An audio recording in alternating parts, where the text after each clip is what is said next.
So this is the first screen that I saw, which just reads, "Calm down. All you have to do is write 1,000 words, and everything will be fine. And you have all day, except it's already noon." This is a distraction by Jeremy Freese.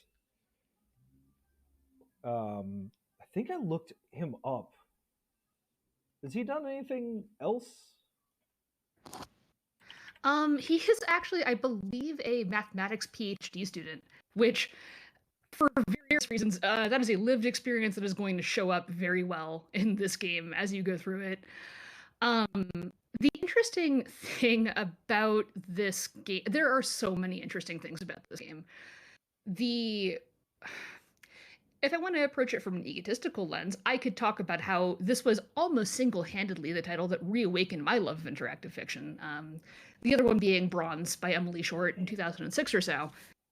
For folks who are kind of more interested in IF as a genre, this is, I think, one of certainly the most popular and first Inform 7 interactive fiction, which is supposed to be a coding tool for writers rather than the other way around.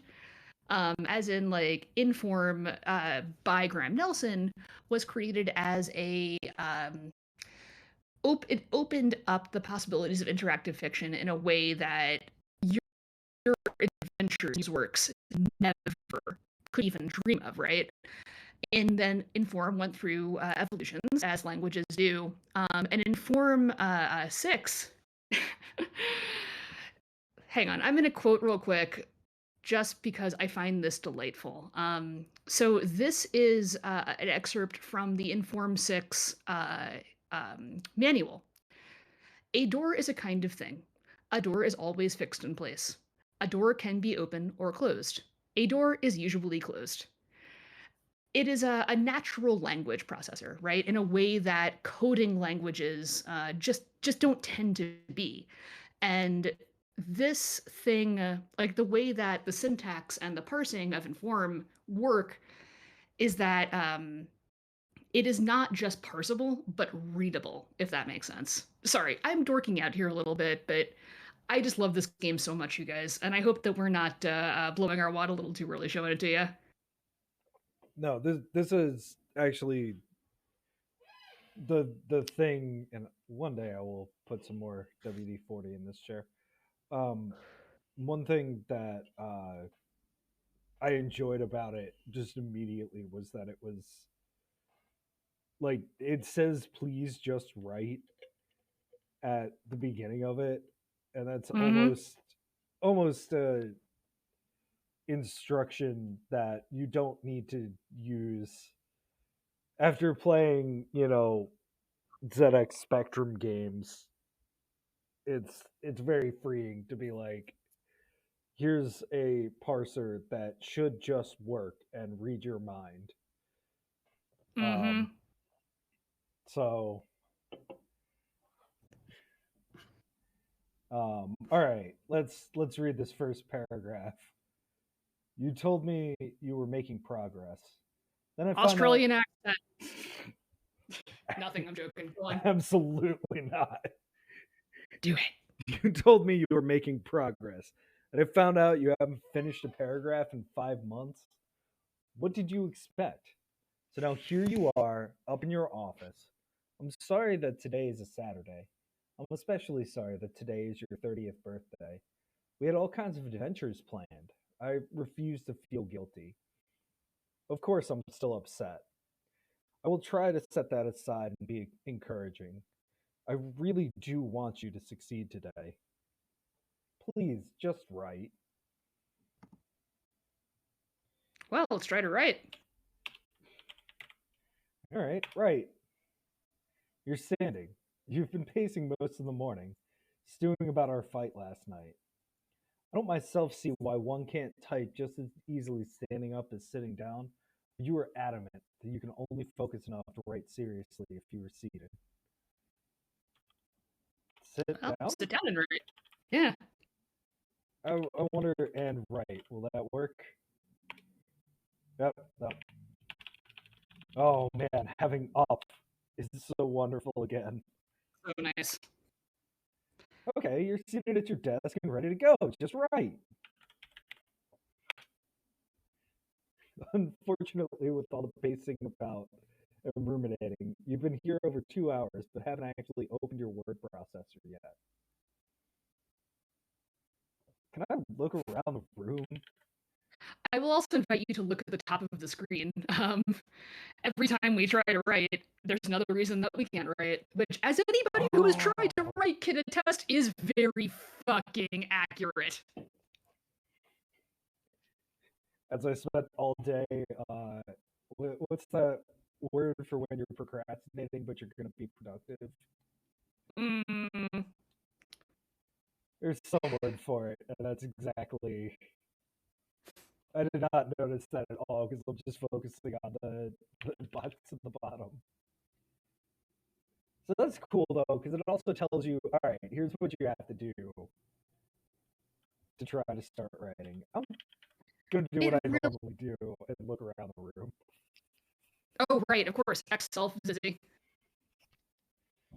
When Wisconsin was recruiting your advisor, they promised her space for graduate students. You're in a decrepit building, but otherwise it's not bad. You have a great big desk in front of a window, a gorgeous yellow chair, a cabinet in one corner, a giant cactus in another, and a tall bookcase on the back wall with an incredibly cute stool in front of it. The door is west. All right, X self. You look tired, which is understandable given the length of our discussion last night. You're carrying nothing. You have a tattoo on the back of your hand. Someone's coming up the stairs. I thought you said no one ever comes in on the weekend.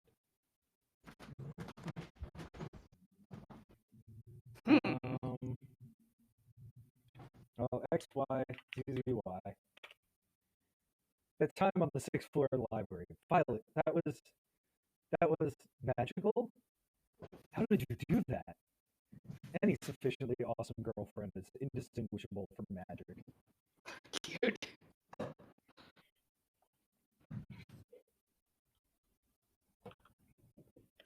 All right, so I'm just going to treat this like I'm writing. And just do everything other than write. Tattoo isn't, or I examined the tattoo. Tattoo isn't right.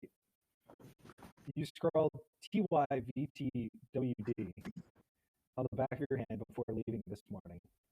It says, take your Violet to work today. This is your plan. You're going to get through today by pretending I'm here with you. Just so we're clear, you're actually alone, and presumably I'm back at our apartment packing and crying. Oh. So this is I could just talk for a long time about the brilliance of this game on a lot of levels. I talked a little bit about the technological leap that it represents, but on a narrative level, that X tattoo just did a couple of really interesting things, right? It explained why this narrator voice sounds much more individualistic than your typical IF narrator does. It's got a personality. Well, it's not. It's not an IF narrator. It's you pretending that your lovely girlfriend Violet is there with you, and the entire thing is being filtered through her uh, her perspective. Yeah. All right. Also, you just got some context through the packing and crying, right? Like we know that this couple has had a fight. Yeah.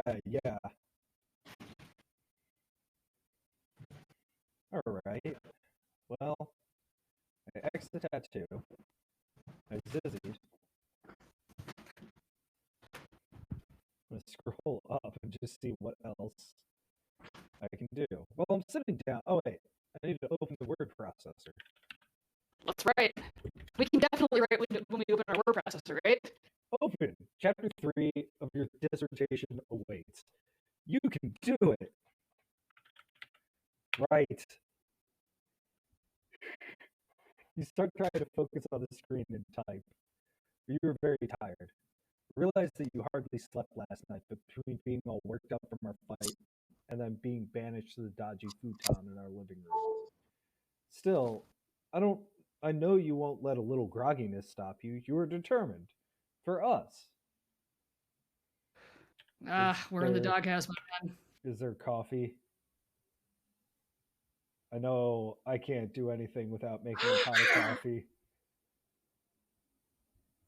Oh no! So here's where I will interject just one last time. I was speaking with Doug before our stream here, and I mentioned that this is a game that I love very much but have not played for many years. I remember at least the solution to one puzzle, but pretty much everything else, I'm going in 95% blind here, kids. And boy, I did not remember the name of one particular NPC. Well, you also have a huge desk, a chair, a cabinet. Let's look at the desk. Maybe there's a cup of coffee on it. Of course, the big oak desk is unusually posh for a graduate student office. It belonged to a professor who had a stroke at his computer, and none of the other faculty wanted a desk on which once rested the head of a dead colleague. On top of the desk are your computer, my itinerary, a framed darling, and a pile you cannot even contemplate right now. The desk drawer is closed. A wastebasket is on the floor to the left. My itinerary? A printout of an airline receipt for a certain Miss Violet C. for a flight from Madison to Chicago to Los Angeles to Auckland to Melbourne. One way, refundable, departing early tomorrow morning. I hate that I've given you an ultimatum, but I don't feel like I've any choice.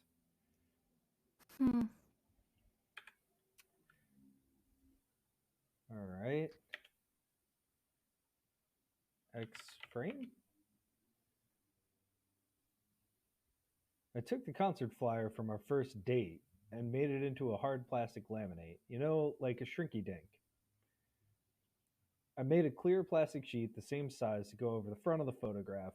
Then I fused a sturdy binder clip to the two pieces to hold everything in place. JRAM, specifically, is here to sabotage you. God damn it! Sure of it. She's in her office across the hall now, talking loudly with her door open. Oh, boy. Oh, no. No, we can focus. We can do this. What happened when we tried to write last time? I don't think I tried to write after being like, you're tired. It's like, I'm tired. All right, let me try to write. You're trying, I can tell. But each time you begin to think through the opening sentence, you get this dull, cloudy, tired pain right behind your eyes. Okay, you want to write, you just need to get yourself more awake first. All right, so there's probably an aspirin or a coffee around here somewhere. Let's look at that desk again. Yeah. It's an enviable desk, even if someone did die on it. On top of your computer, my itinerary, a framed knockout, and a pile you cannot even contemplate. Ugh, same. Yeah. Just looking around, and it's like, yep. The desk drawer is closed. A wastebasket is on the floor to the left. The dude with Julia sounds like the one she was flirting with at Lucy's party. Remember? He was scrawny and said his parents owned a hotel in Milwaukee called the Historic Fister. I'm sure I'm not going to like what this conjures up, but can you try to remember Julia?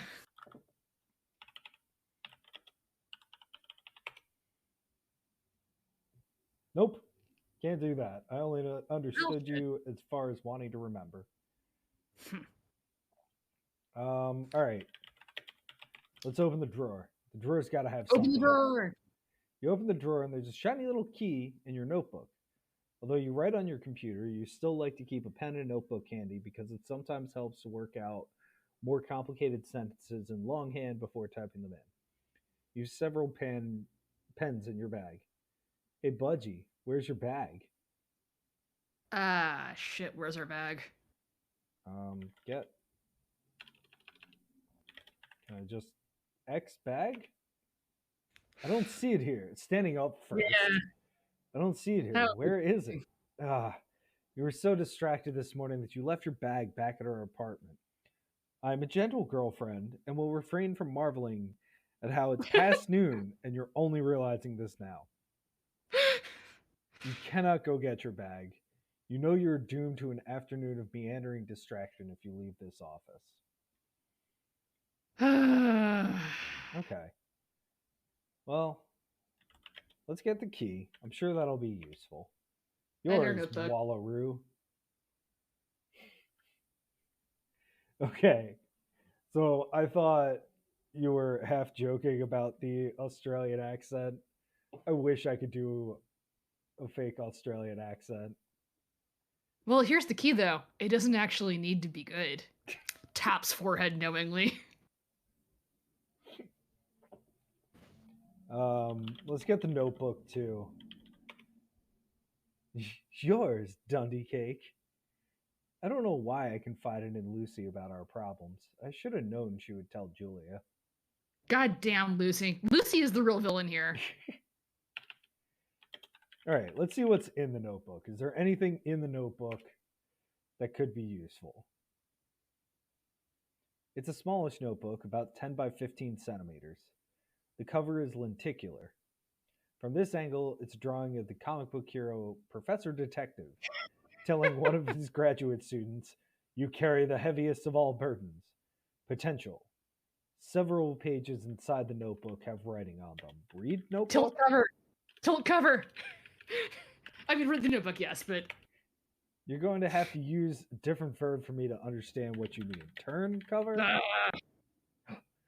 feel like you're just trying random things as a way of procrastinating. You look out the window for a moment at the wonderfully serene park across the street. We could be frolicking right now. We could be canoodling in the shrubbery. Please, just write. All right, read notebook. Is there anything useful? The first page with writing has a sentence ending with the word gaps. You've crossed this out and rewritten it with lacunae instead. That you crossed out and tried interstices. You crossed that out in favor of interstitial lacunae. But then that has several lines through it and a little drawing of me saying, "Quit being pretentious."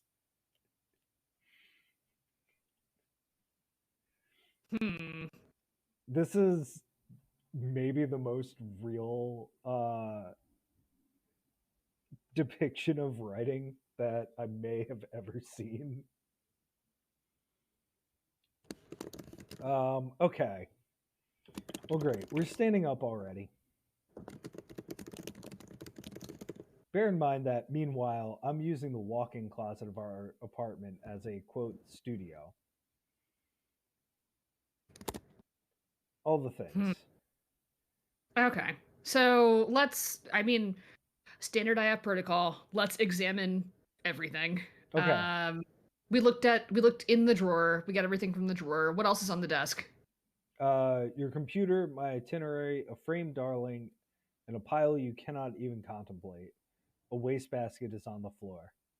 If I've ever played an IF game, there's something in that wastebasket. I paused for a second. There's certainly something. It's the standard issue University Dreary metal wastebasket. A wad of gum is stuck to the wastebasket's rim. Get gum? X gum. Yeah, that's probably wiser. I'd recognize those brown specks anywhere. This is 2 Bob Slobber bubblegum. Is this a piece I gave you to try ages ago? Has it been stuck to the rim all that time? I don't want to do this. You pull the gum off the wastebasket's rim. Ick. 2 Bob Slobber is the only bubble gum in the world that has bits of dried lamb jerky in it. You are distracted by Julia laughing inauthentically and telling historic Fister, "You are so clever."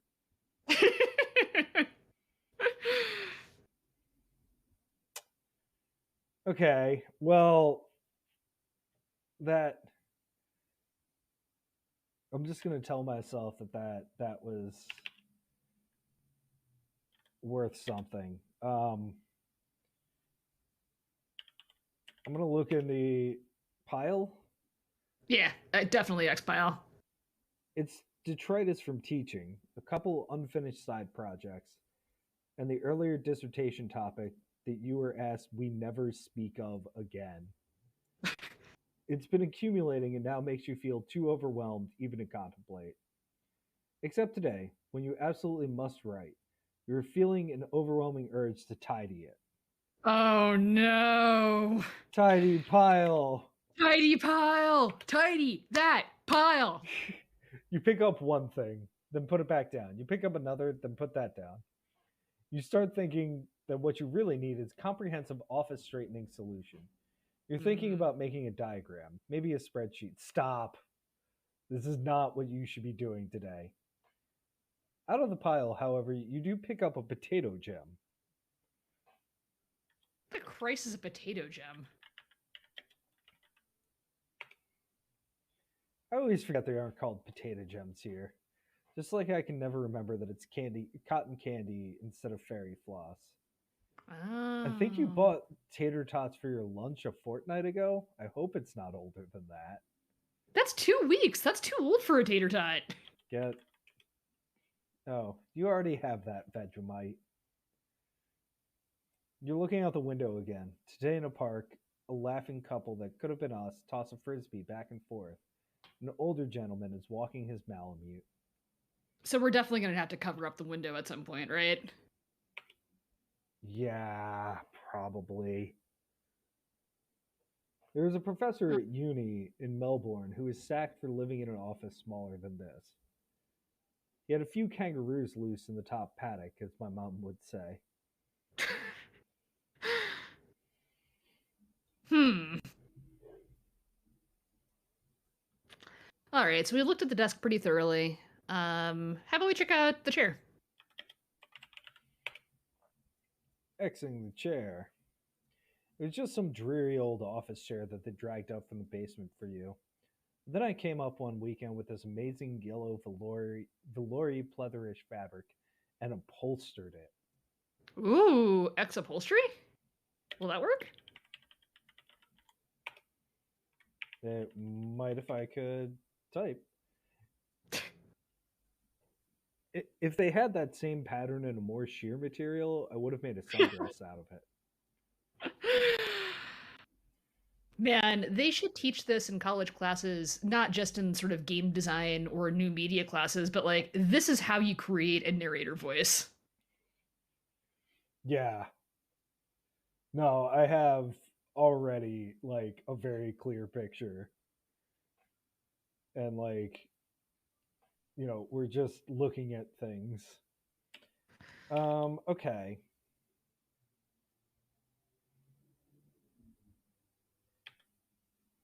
Um you know what? Let's just try to write again. Yeah, sure. We're here to do a thing. Like, You're sitting in your awesome yellow chair again. You're distracted by Julia talking about her abs. ah, yes, those rippling abs that all Julias have. I guess we should probably close the door. I know you were trying, but you're going to need to get yourself more alert before you can write. There has to be something around here that'll help. Right. We could do some jumping jacks. Yeah, that's literally what I was about to try. You stand, you start looking towards the door with an irksome dreaminess. Whatever else about Julia, the woman knows how to choose perfume. Of course, I'm not sure how much she's poured on herself that you can smell it this far away. Jump. You need to be writing, Lori Keat, not doing calisthenics. We're asleep. We need to be doing calisthenics. You look towards the door. That perfume again. I agree that it's really appealing, but still, this is Julia. By the way, I've just decided I'm just going to asterisk whenever I have an aside. Aside or asterisk, and I'll tell you. Well, aside. I don't know why I capitalized that. Remember when you first asked me out? I said, you already have a girlfriend. I wouldn't if I had known I was going to meet you. How charming. Would you say the same thing to the woman you dumped me for? Julia and I aren't serious. She doesn't even care about me. I'm the respectable diversion after the mess with the emeritus history professor leaving his wife. The only reason she'd be upset is she's proud of her streak where no man has ever broken up with her. Uh-huh. Okay. Hmm. All right, there's got to be something. Can we just go out the door? You need to write. Your computer is here. Beside your office door is closed. Might I add, for a reason? Hmm. Open door. That's what Julia wants you to do. You go outside, and the two of you will have some long argument that's a combination of her fighting and throwing herself at you. Then you sit here the rest of the afternoon, stewing and unable to focus enough to write. You have to ignore her.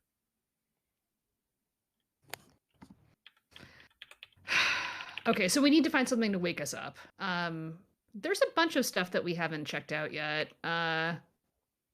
The cabinet, I guess. Yeah, there's cabinet, bookcase, cactus, and a stool. I'm surprised you don't have any pictures from home up, but I can be especially sentimental since home for me involves crossing both the equator and the international date line. Hmm. You're looking out the window again. A blonde haired father and even blonder son are walking into the park from the east, and entering your view from the west is a zombie. I'm sorry, what? Ex zombie? Did you even know the zombie lurch was scheduled for this weekend?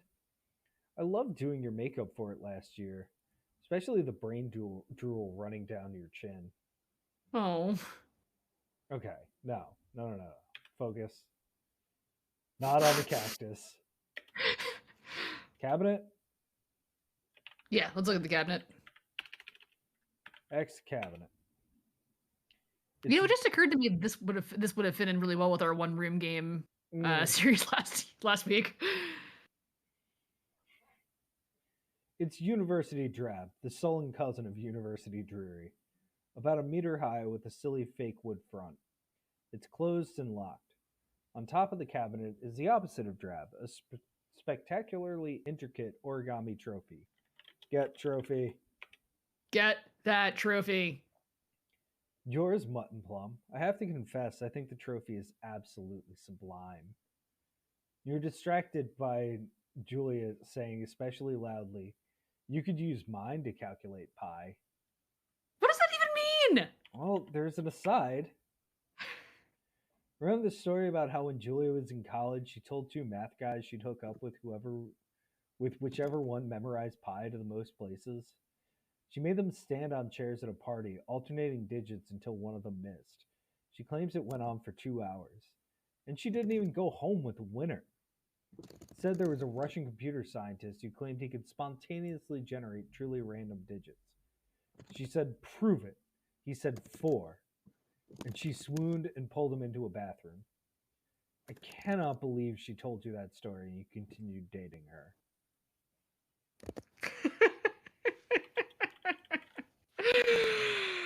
Oh my god. Look at this trophy. I don't think it'll help us, but maybe. You trained for months and had to run the entire race in the rain. A chintzy little medal after all that? You deserve better. So afterwards, I took the big sign I held up for you and spent 2 days folding it into a proper trophy. Delightful. All right, unlock cabinet. Because we have the key. You unlock the cabinet. Open cabinet. Last night, near the very end, I want you to have your birthday present regardless. Violet, I'll write the 1,000 words. I planned a treasure hunt for you. I wrote clues.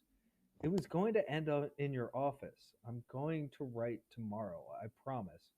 Look at that cabinet you never use. You'll like how I wrapped it. You open the cabinet, revealing a very odd balloon and a plastic bottle filled with fluorescent pink liquid. Huh. Okay. Well, Get, X balloon, X bottle. Like, yeah, X balloon. well, I mean, yeah, we're gonna get them and X them both, baby. It's about 25 centimeters across, milky white rubber decorated with purple ink swirls. A strange furry thing is inside. Its three long legs pressing against the sides. At the bottom of the balloon is a bright yellow tab on which I've written "Pull me." You're thinking about your bag. Sure, it's unfortunate, but there's nothing you can do. So just forget about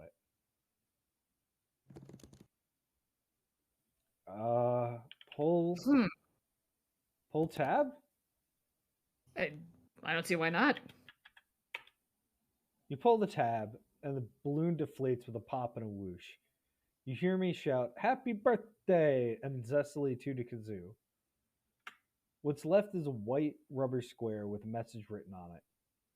You are also holding the three legged furry thing, which you now realize is an electronic device. Hmm. X device. X thing. Huh. X If device. only that worked. Get the thing that I need.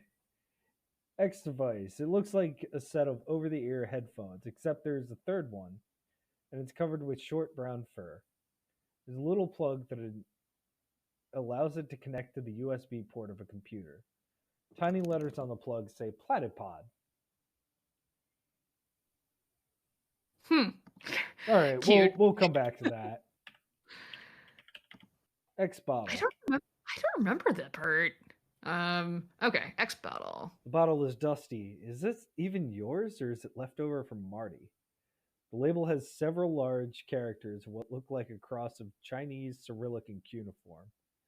Small type beneath says Divine Soda Mega Energy. The label also has a drawing of a devil poking a man in the uh, bother with an electrified pitchfork. The man's eyes bulge and his mouth rounds into a scream. The bottle is filled with a fluorescent pink liquid. What's the We gotta aside? see that aside. Yeah. I never thought of Australians as language prudes, but I decided Wisconsin was turning me into such a potty mouth that something needed to be done. Coming from a woman of a nationality that calls your mates cunts and your cunts mates, like, Yeah, right. well, I guess we gotta chug the bottle then, huh? Get bottle. Yours, little numbat. You were distracted by Julia going on loudly about how you get a discount if you get both tongue piercings at the same time.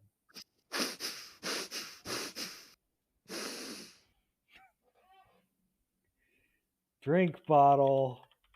This is going to hurt. Mm-hmm. Holy bother, that is that strong. You feel like your brain is now a giant sparkler. You feel invincible. You feel like buying a circus. You feel like moving to South America and starting a revolution. Dissertation? You feel like writing a trilogy and an opera. You feel like fathering roomfuls of monkeys to type randomly until they write your dissertation for you. Whatever else, you're now plenty alert. I'm emailing Marty to find out where I get more of that. All right, let's sit. All right, Let's let's write. write. Completely, unblinkingly alert. You start thinking again about the first sentence. Previous scholarship is typically conceptualized. 6 seconds later, you check your email. You switch back to your word processor for a bit. Then you start reading some blogs. Check your email again, then back to blogs. I suspect this is how much of the past several months of your office have gone. Oh, oh no, too real. No, no. All right, close browser. That's already closed. Is it? You're looking out the window again. The zombie in the park is dressed like an investment banker, but you recognize him as a zombie because of the pasty skin, blood dripping from his mouth, and lurching gait. He pauses to look at his watch. Okay. Huh. Let's look at this computer. Yeah. Desktop PC is old, but perfectly fine for writing. In addition to your word processor, applications you can open include a browser, chat, and email. Computer has a USB port in the front and is connected to the internet with a cable in the back. Disconnect cable. You unplug the Ethernet cable. Good. Has to be easier to write if you can't chat, check email, and surf the web whenever you want. Right. You resume thinking about that first sentence. You fidget. Your hands tremble a bit. You want to check your email. You want to check blogs. And then you retrieve the cable and plug it back into the computer. I didn't know it was this bad, Chocolate Crackle. I don't know what to say.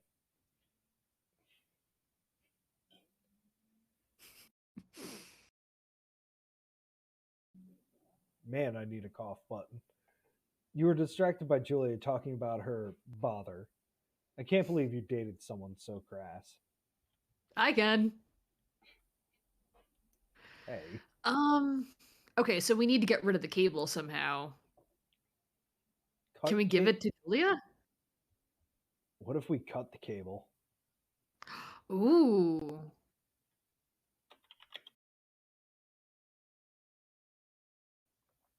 I was still muted. I did not hit buttons. So if we cut the cable, all right. Cut cable. It will probably say we need something to cut it with. It's quite a sturdy cable. It's not like you've anything like wire cutters in your office. Get wire cutters. Search the entire building. All right. Oh, well, it's worth a shot. Close cabinet. X the bookcase. Maybe the bookcase has something. Oh boy. 2 weeks ago. Violet, take this. Do not give it back to me for a month. Is this your car key? Just the trunk, the boot. I put all the books for my office in there. You said you just needed to read one more book and then you were ready to write. And you pointed out that I've said that several times before. You're right. I've read enough. I just need to get what's in my head onto the computer. Of course, I'm so used to seeing your bookcase full that it's strange now to see it nearly empty. On the second shelf is a book. On the bottom shelf is a smartly done snow globe. Your eyes go all dreamy again as the latest waft of Julia's perfume induces another galling little reverie. Ugh, you have to snap out of this.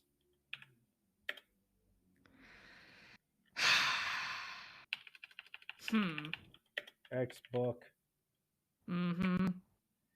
This is the last book you must read before you are able to write your dissertation without a nagging feeling that there is one more book you really must read. Start reading it now, hours will go by and you won't write your 1,000 words. Well, I'm still going to get it. I'm not going to read it. Why did you pick up the book? If you start reading it, you won't stop. Holding it in your hands is just going to make you want to read it even more. Not going to read it. Maybe the snow globe?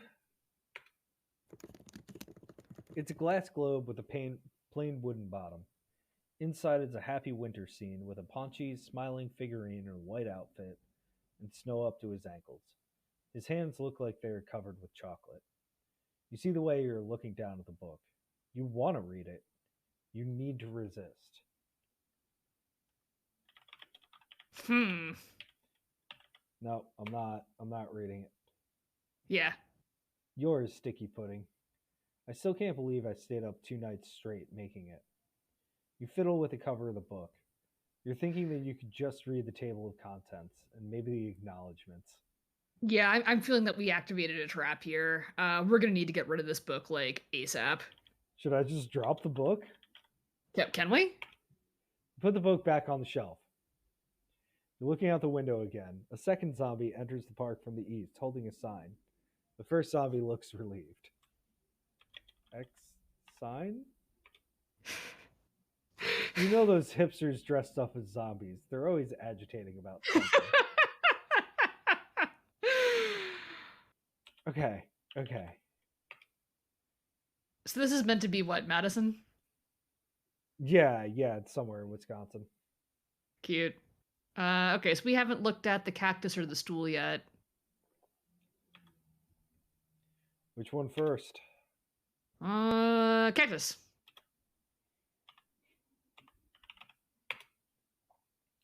Supposedly, the cactus belonged to a business school professor who left Madison for another university in a snit.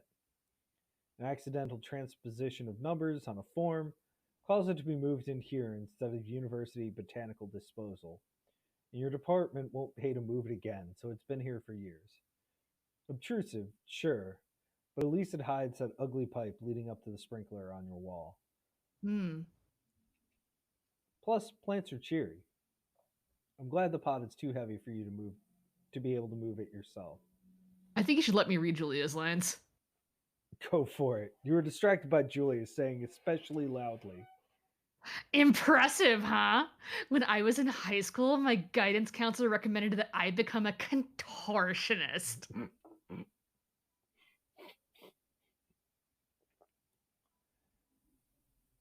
Okay. So, do you want to look at that sprinkler? Yeah. Definitely. And the pipe, too. Got it. Remember last October? Hey, Wallaroo, why is there a pen between the sprinkler and the ceiling? It's been there since I moved in. How could someone even wedge a pen up in there like that? It's even more mysterious considering that the previous occupant of this office was a dwarf. Marty? He was hilarious. Remember the prank with the disappearing ink toner cartridge? That was mostly you, dear. All Marty did was slip it in Julia's printer before her big presentation. Okay. So, X pen, then. Yeah. It's a bright lavender tube, like the brand of gel ink pen that Marty used to use. There's some scratchings on the side that look like letters, but from here you can't read what it says.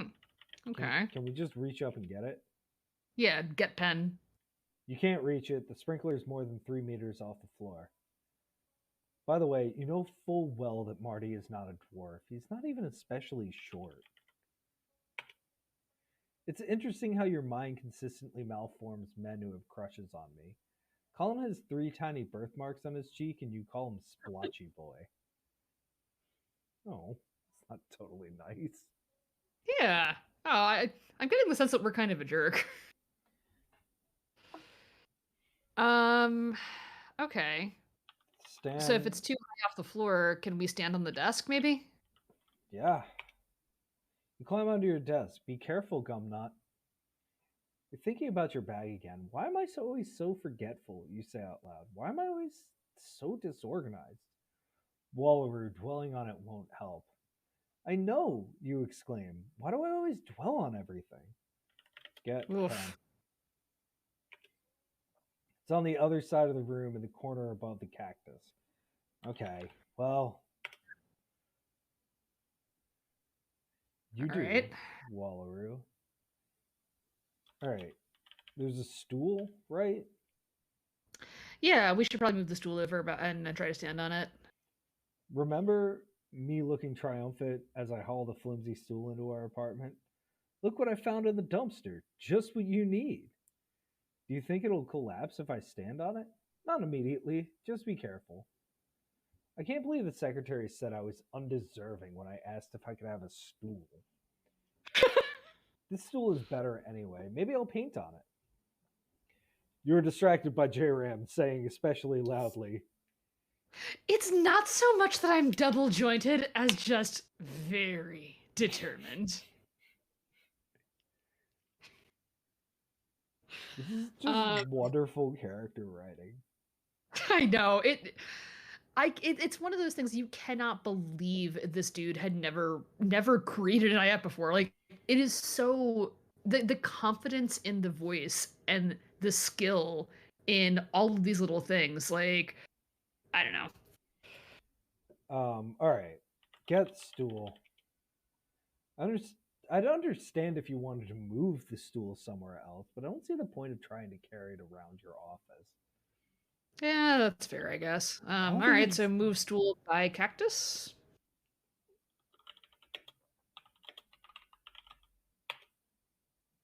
I don't see what you're talking about. Ah, Move shit. stool to cactus? If you want to move the charming stool, possible places are to the desk where the chair is, to the door, or to the corner by the cactus. To Mm, corner. But still, that's you were saying about how this parser is leaps and bounds better than earlier parsers, and that's just like such a great example where mm-hmm. okay, here's an error message that unlike what was it 905 that we played that just gave a generic error message like almost like I was reading code. This is okay, look, I get what you're trying to do, you're just not using the right words right this minute. The stool is now as close to the corner as it can get, considering that the pot and the cactus are in the way. As the floor here is uneven, the stool is flimsy, it's extremely wobbly. Please do not try to stand on it. You're looking out the window again. The sign held by the zombie says zombies was people too. Another pair of people dressed up as zombies enter the park. One holds a sign saying undead and proud. Well, stand on the Yeah, stool. stand on the stool. Like, Oh no! I wish you wouldn't, but you climb on the stool. You start reaching up to the sprinkler, but then you begin to lose your balance and the stool tips over beneath you and you fall, hitting your head on the edge of the pot. You are out cold. It's sad to think that perhaps our relationship would have been saved if only you kept ample office supplies on hand. oh Oh god. god, we died. I didn't realize there was a way you could die in this game. Like, this is supposed to be a charming rom-com. Um Uh, let's undo that. yeah, I'm not well, it did warn us. It was like please don't stand on this. Well, I mean, that's also part of IF. Like, you'll often get a warning that you shouldn't do a thing that you should do. Like, Yeah, absolutely. The big red button that says do not press. You have to press that button. you have to press the fucking button, man. Like, All right, undo. Now that I have that "She's Come Undone" song in my head, this is so delightful. all All right, previous turn undone. All right, right. so we're moving the stool back to So I we don't can't know. use the stool to get to the pen. Let's like so one of the talking about the I'm gonna use a horrible term, ludonarrative synergy of this game. It is great about directing you to the immediate problem at hand, right? Like, Yeah, there's stuff like, okay, that trophy, we're definitely gonna need to do something with it later. The zombies in the window, we're gonna need to cover that up later. But for right now, like, as you can see as at the dialogue box at the top, our task at hand is to get ourselves off the fucking internet. Which means that we need to get the cable and put it somewhere that we can't. Can we open the window and toss it out? maybe. I put the stool back to the bookcase. That seems safest. I'm thinking if we move the chair there, we can stand on the chair safely. Nice. But let's try to open the window. For a graduate student like yourself, having an office with a window and a great view is almost too much to hope for. A window that actually opens is, in fact, too much to hope for. You were distracted by J-Ram saying especially loudly, Sure, she's cute if you can get past the mole. "Hey, watch it, Julia." Okay. Yeah, let's try to move the chair. That's a good idea. Move chair to corner. The chair. Oh no. Is now as close to the corner as it can get, considering that the pot and the cactus are in the way. It explicitly said we can't move the pot and the cactus. Yeah. And I get the feeling that if we try to climb on the chair, the same thing's going to happen. Well, we can always undo. Yeah, let's give it a shot. Get on chair. You try, but the combination of 1, the uneven floor, 2, the wobbliness of the chair, and 3, your lack of coordination, it's hard for you to balance and obvious that you're going to tip over. So you get back down. You get onto your yellow chair. Well, shit. Wait. Oh. Huh. 10? You would need to get on the chair first, but I'd advise against it. Meanwhile, it has become officially disconcerting just how much you're distracted by Julia's strumpy perfume. Damn. I wonder if it's going to get even more like... So, if the narrator is your mind's version of your current girlfriend, I'm interested in how the narration is handling that character. Yeah, I think the idea is that Violet really hates Julia, and so we are thinking about what we're doing right now in terms of Violet telling us what we're doing, and so like this is what Violet would say, yeah, not necessarily what we think about it. Okay, well, move chair to desk. Yeah. Okay, so we tried to open the window. Can we open the door and toss the cord into Julia's office?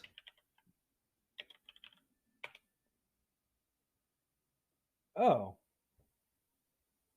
Oh no! Oh, god damn it. That's 2 losses. God damn! You open the door and immediately J-Ram steps past you into your office and sits down on your yellow chair. She won't leave until she's used every ploy to get you angry and otherwise bother with your head. You won't have any concentration left for writing when she's through. You knew this would happen if you opened the door. All right, no, we can't open the door. Gee, that tickles. Can we put the cable under the door, maybe? Throw cable. I sense a certain desperation. Nevertheless, hurling your cable around your office won't solve anything. Throw cable under door? Okay. So it understood throw cable. Slide cable under door? In cabinet? Oh, yeah, maybe we need to put cable in cabinet, close cabinet, lock cabinet, slide key under door, or swallow key, or... It's so many steps. Okay, so I open the cabinet. You're looking out the window again. There are maybe a dozen zombies in the park now, lurching and milling about. 2 unfurl a blood-spattered banner that says, "What do we want? Brains. When do we want them? Brains." Oh, I'm so confused at the implication of the zombie protest. Are they actually zombies?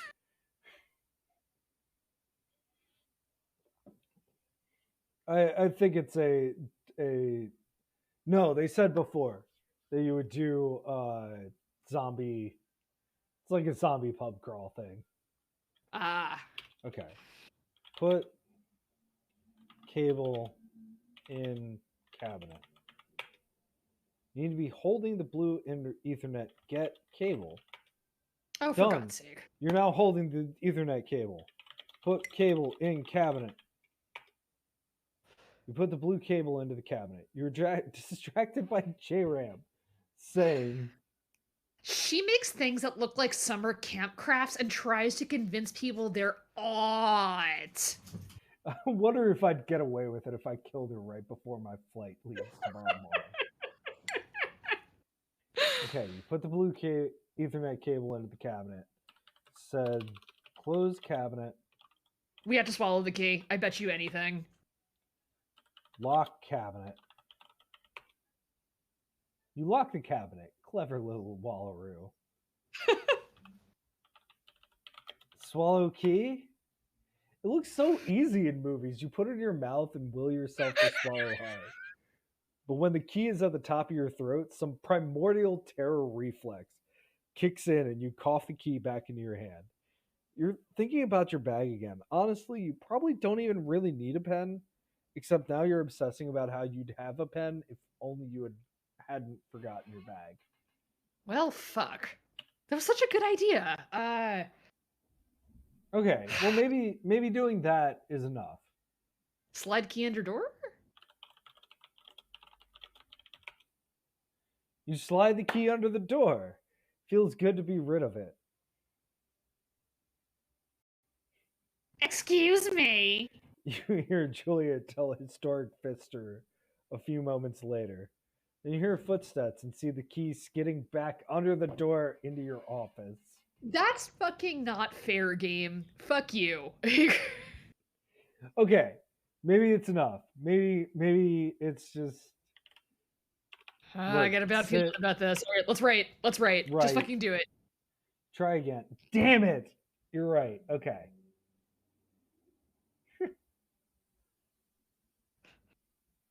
You try again. 2 minutes later, you unlock the cabinet and take out the cable. You plug it back into the computer and start idly Google stalking friends from primary school. Ugh.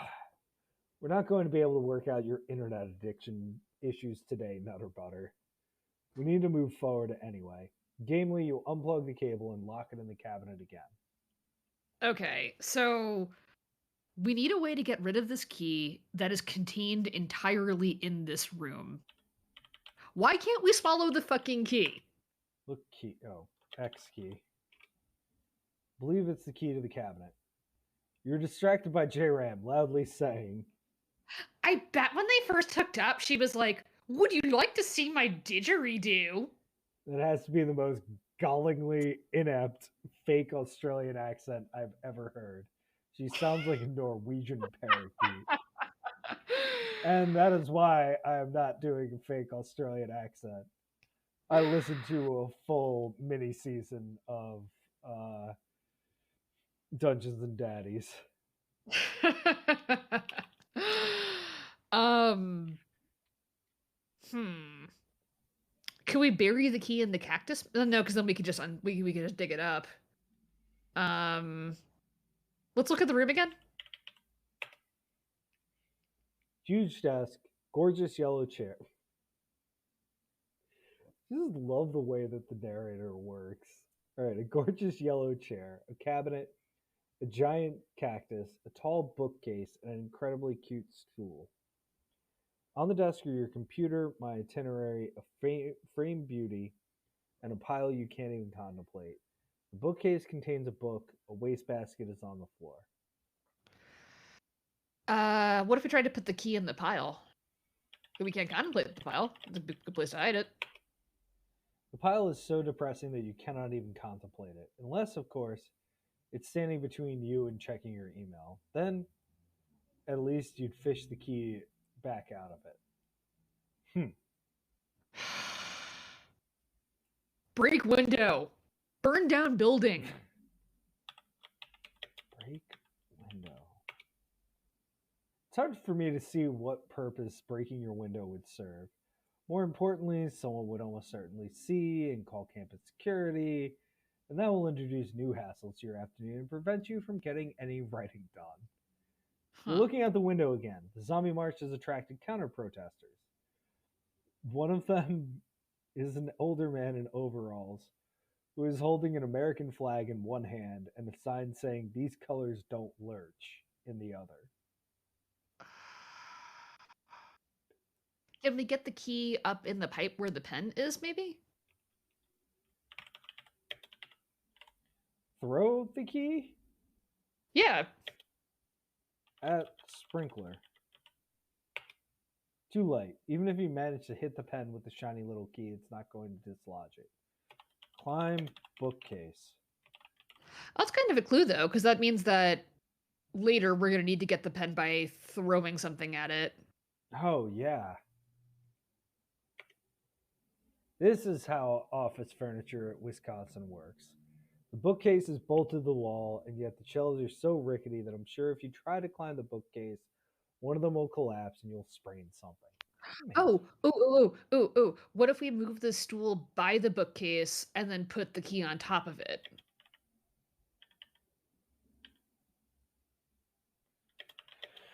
Okay. That's where the stool already is. Wow. You were distracted by J-Ram laughing and mock shrieking. Or maybe touch my kiwi! Touch my kiwi! How could someone almost have her PhD and not know that Kiwis are New Zealand, not Australia? Okay. Put key on top of bookcase. Bookcase is too tall. Yes, we have Stand to climb on the stool. stool first, yeah. Right. And it won't be as rickety because it's not. Okay. Got it. That's why I didn't want to. Stool creaks. First, retrieving the key. Curious rock melon. Done.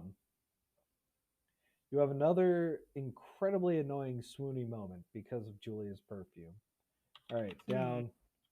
Move stool to corner. Yep. All right. Sit. Come on, we can do it. Come on, we can do it. Let's write. You're looking out the window again. A wood paneled van pulls up to the street in front of the park. Wood panel doesn't perhaps describe it right, as it's more like someone put wood veneer around the entire frame of the van to make it look like a ship or something. Right. Then 3 minutes.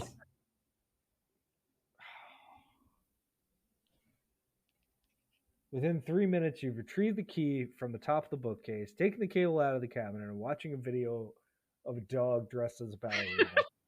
Oh, lemon squidgy. If you can't be disciplined, then you'll have to be clever. You do unplug the cable again and lock it back in the cabinet. I do think that you maybe had the right idea. Oh, okay. It's a nice little built-in hint system they have here. Yeah, there's actually hints as well, but I refuse. Okay, nice. Well, we're gonna run up against a wall eventually. Like I'm not. I played a lot of adventure games, and I'm not that smart. Yeah, no. I think using a built-in hint system is fair. I started reading. IFB has all those pre-Twitch versions of exactly this. If only we had a couple more viewers who wanted to be loud in chat. Yeah. Give us suggestions to anonymous viewers. I see you in there. Tell us what the fuck to do.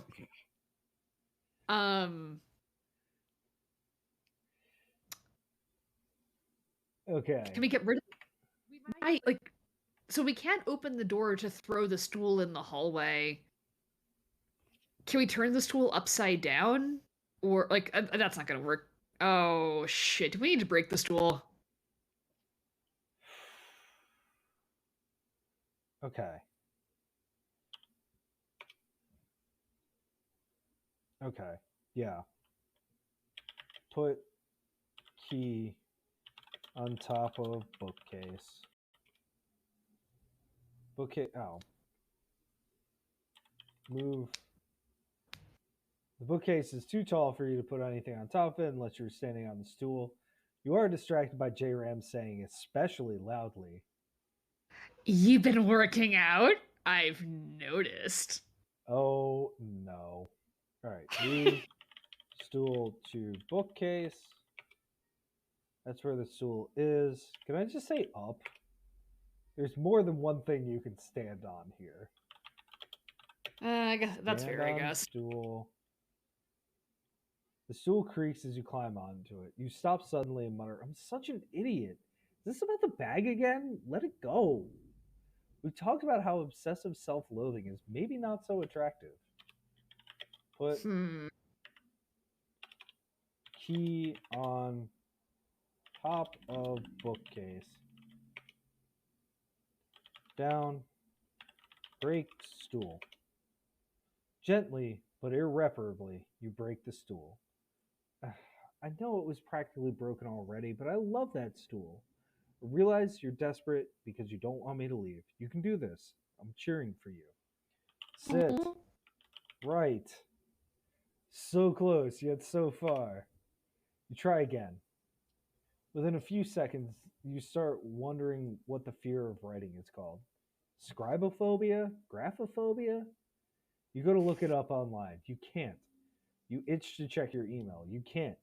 You start thinking about chapter 3 again. Woot woot! Family! Family! The train of ideas is finally pulling into keyboard station. I can see the first sentence now. But then you hear another loud fake laugh from Julia and everything derails. I didn't think I could possibly hate Julia any worse. And after she posted my cell phone number on those marsupial fetish listservs, you cannot let her win.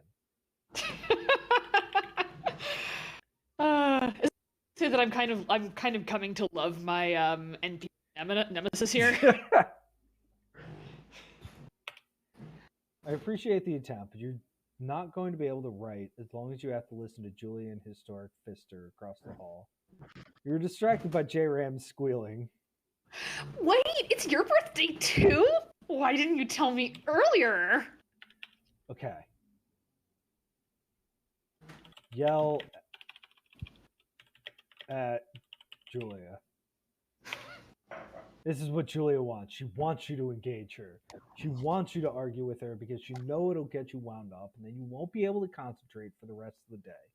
You must ignore her. Ignore Julia. Of course, that's easier said than done. Damn it.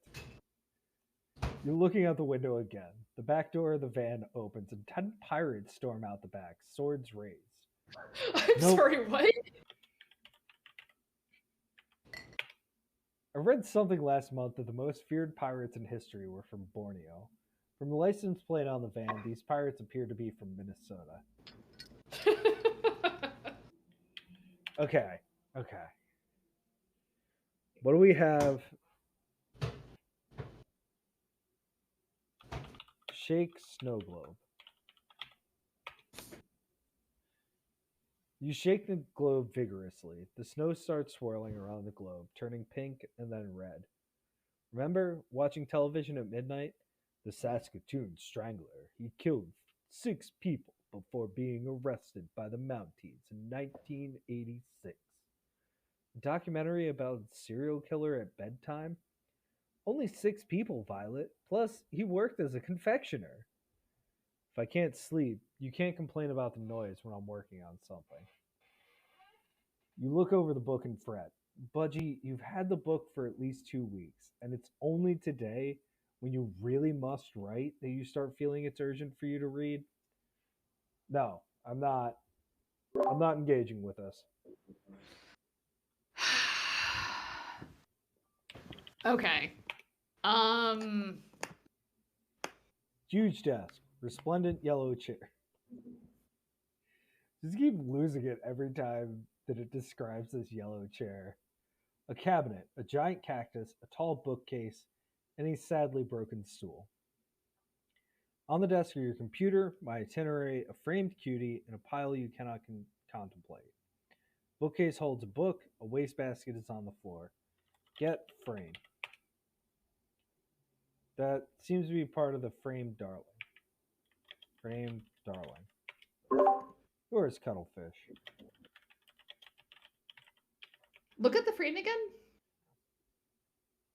Oh, so the frame we examined. We didn't examine the frame darling. Why you chose this photo of me, I don't know. It's from a party last summer. I have an enormous foam lobster on my head and whipped cream all over my right cheek. I'm smiling manically and look like I may be so tipsy I don't know what continent I'm on. Permit me 2 moments of immodesty. Even a picture where I'm not at my best, I'm still clearly worth 1,000 words. The frame itself is very cleverly done.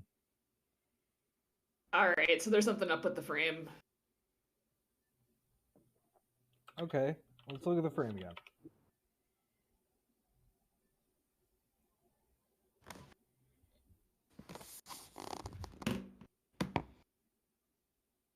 So I think I need something to like dull senses. Yeah. We're gonna need to. Okay, so the MP3 player, right? So like we're gonna need to put that on,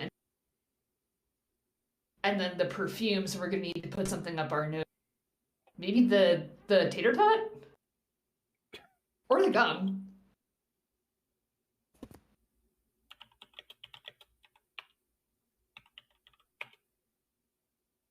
You wouldn't be able to concentrate with the mildewy meat gum smell. Okay. Put tater tot in nose? After that stun at Lucy's party last fall, I don't want you in the emergency room with another adenoid incident. So please don't try putting random objects up your nose. You're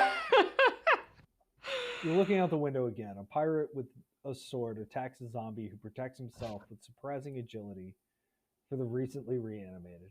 Another pirate affixes a mast to the top of the van. Still another hunches beside the van, sticking a fake wooden leg over his real leg. I am so when I realized that we were probably gonna do this game for Text Adventure Tuesday at some point, I was like, Julia, don't replay this. It's been a decade. Don't spoil yourself for it. This is delightful. There are all these little deals I just completely forgot about. Like I wonder if this big spectacle outside is actually real or just this guy trying to distract himself, right? Like Oh man, yeah. Yeah, this is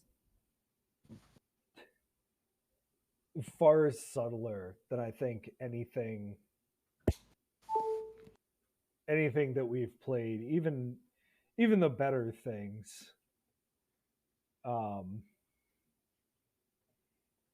which I will say there's been two of the vintage I don't know. ones that have been particularly good.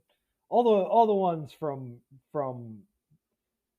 the recent renaissances have all been deeply enjoyable. But this is This is after you, darling. oh, I was just gonna say again that this is subtler than even like I think Isle did a really good job, but it was definitely like a one trick. It was a concept turned into, okay, you have one move. Where this is that same kind of fun almost, Mm. but okay, no, it's a one room puzzle. A one room puzzle based around not like we're trying to develop magical powers to get out of the wizard's prison, or we're not trying to complete this quest. No, we're just trying to fucking write our dissertation, man. Like, not even write 1,000 words. Do you know how little 1,000 words is? I could shit out 1,000 words in 90 minutes tops. Like, Uh huh. And it took me 4 days to write 500 words. I get it. well, I get it. I didn't say that they were 1,000 good words. Yeah, and I mean, to be fair, academic writing, definitely a lot of uh, puffery in there. Okay, so we're distracted by not Julia. JRAM. All We right, have let's this look at window, and I totally agree that the window is a problem. We have the pen in the ceiling. because like the other random event that's popped up so far has been also Julia, and that's the current obstacle we're on, quote unquote. But I guarantee you, if we take care of Julia, the window is going to start distracting us, and that's going to be the thing. Like, Ooh, good call. Yeah, yeah, yeah, yeah. All right, throwing the snow globe at the pen. I love that globe. I let you have it because you kept saying it was brilliant. I understand it's probably the object here you can throw most accurately, but of course it's going to shatter. If you really think that you need that pen in order to write today, just don't miss, okay? Do it, baby. Come on, throw that snow globe. Oh no, are you sure? It just warned us not to. You aim carefully and throw. The globe hits the side of the sprinkler and shatters.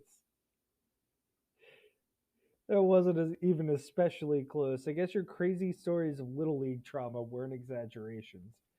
At least the figurine looks undamaged, and you recognize now that the wooden base of the snow globe was just a coaster of yours that I stole.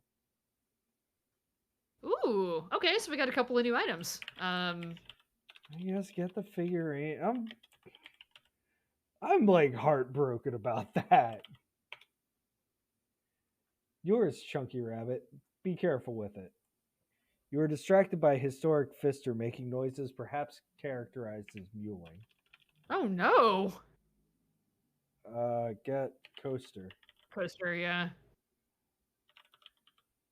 Throw coaster at pen. I'll try the figurine, huh? You tug your hair anguishedly and say out loud, "The pen is emblematic of what a bother up I am. Please, Jelly Squish, it's just a pen. Let's start down one of your spirals about it." Okay. Is this saying to just like forget the fucking pen? Yeah, maybe let's try concentrating on like getting unstuck from Julia. Okay, So yeah. we haven't looked at the MP3 player yet. The MP3 player? The thing that was in the cabinet at the very beginning. Oh, right. X Platy Pod.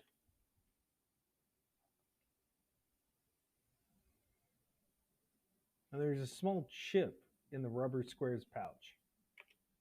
The platypod looks like a pair of furry headphones, except there's a third one that affixes to your forehead. Needs to be charged before you can use it. Okay. Huh. Okay. Well, X I guess. square. It's about 10 centimeters square, has a message handwritten in purple in it. One corner is a double piece stitched over so that it's a tiny pouch. In the pouch is a small chin. You're distracted by J-Ram saying, Wait. If today is the 24th and you're 24, this makes this your golden birthday. "Well then." Okay, get Chip. Yours, Wheat Bix. The rubber is really strong and stretchy for how thin it is. I got it from a company that makes weapons grade slingshots. Oh, all right, all right. Okay, I'm gonna read the pouch. The rubber square's pouch is empty. Oh wait, read square. You stretch the rubber square so that you can read what I've written. "Happy birthday! I know that you wanted a boring, ordinary music player, but I got my brother to send the latest piece of consumer electronics genius from the Kangaroo Corridor. Behold, the Platypod. Y3 headphones, the middle one attaches by suction to your forehead for complete hands-free and display-free control. Not to mention kick bother extra bass. Why is it furry? Don't ask me. Melbourne is in the throes of an epic fake fur fad that I don't understand. But this is going to be a huge hit, not just among the armless blind. Charge it with your computer, then scrunch your brow to turn it on. I've already put some bonus presents on it. You're my favorite, Violet." Oh, I love Violet. Okay. Okay, we can't give this girl up. Like, Yeah, there's stakes. no. There's stakes. And we broke the snow globe. Yeah, and her stool. Oh God, we're terrible. Well, okay, the stool seemed to be for a higher purpose. The snow globe was just us expressly disagreeing with her intent. Okay, so charge platypod. Yeah. I don't see what you're. Oh, that's because I can't type. You plug in the platypod. It'll beep when it's fully charged. Look over at the book again. You know you don't actually need to read it today. Oh my god, we should have put the book in the friggin' cabinet. Oh God, damn it. I Well, guess we're gonna shit. find out if this game has soft locks. If we get soft locked and we hit the end of the stream, I'm gonna call it and have that just be a No, I don't think so. okay. Yeah, that to That me seems doesn't like seem fun. no, like I don't.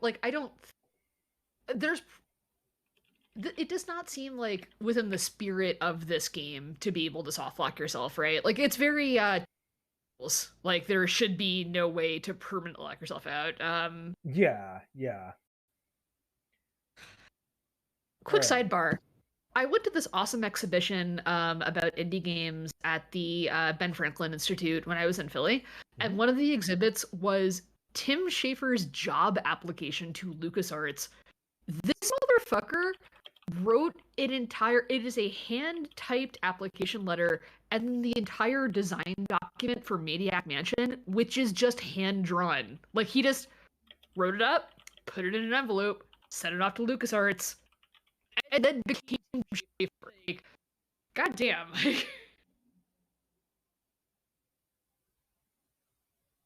Yeah, I now just googled that. I'm trying to find. Holy cow! Game Informer is still a thing.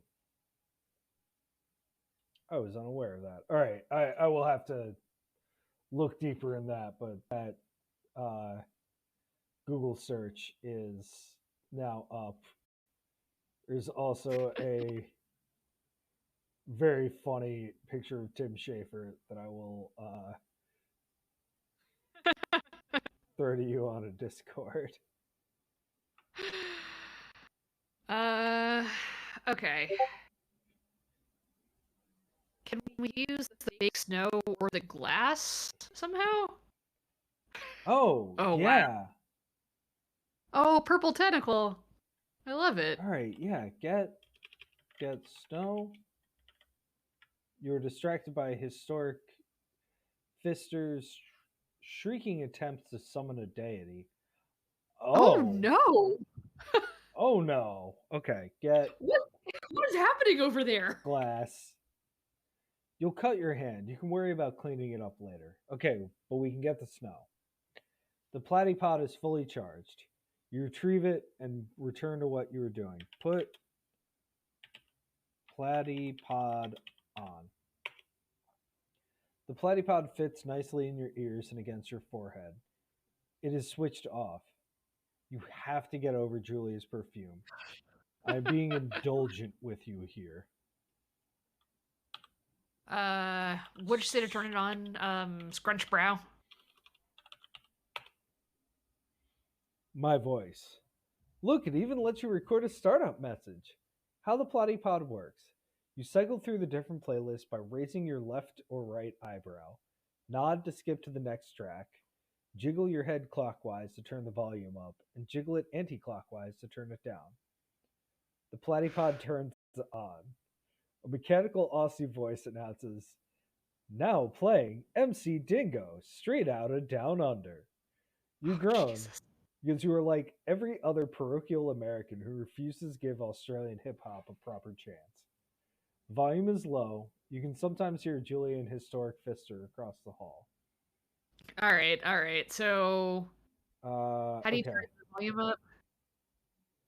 Cycle through the jiggle your head clockwise.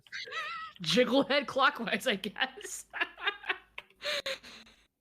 You move your head in cute little clockwise circles. The volume is now so loud that you cannot hear Julia and Historic Fister at all. You're looking out the window again. Holy bother. Somebody built a dirigible for this. The outside appears to be covered in aluminum foil, so it's good it just missed the power lines as it descends into the bark. Fucking extra dirigible. Fucking no, I don't care if we need to write our thesis. Like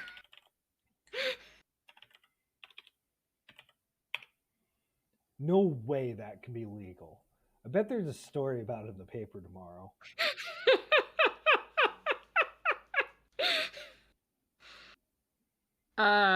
I guess right? Okay, yeah. Sit. Do we actually even need to sit first? Yes. Oh, all right, fair enough. You were sitting at your desk again. You look up at the ceiling. Colin wouldn't have forgotten his bag, you say ruefully. Colin would never be without a pen. Please, Crunchy, this is not a helpful line of thinking. I just want my inner monologue to call me all these adorable pet names, though. Like, Yeah, okay. it's very cute. I'm so glad we're done having to listen to Julia and Historic Fister.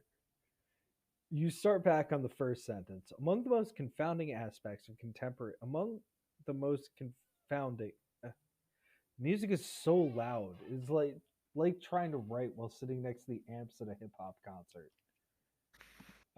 I'm gonna scroll up and see what other not. Wait, cycle through the different playlists. There's got to be like a work playlist. Raising your left or right eyebrow. Raise right eyebrow. The mechanical Aussie voice announces, now playing Professor Detective, the novel. Okay, right? Nope.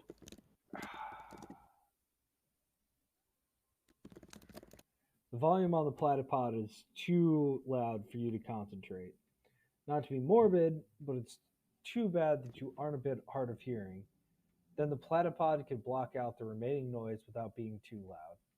Professor Detective explains to undergraduate Constable Duffy that a murderer who escapes justice will invariably kill again, and the same logic applies to plagiarists.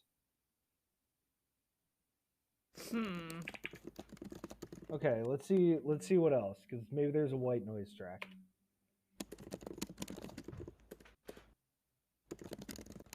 A mechanical Oz voice announces, now playing Primrose Meanwell. She's a friend from uni I was telling you about. Absolutely the shyest person. Then last week I got an email announcing she's recording an album.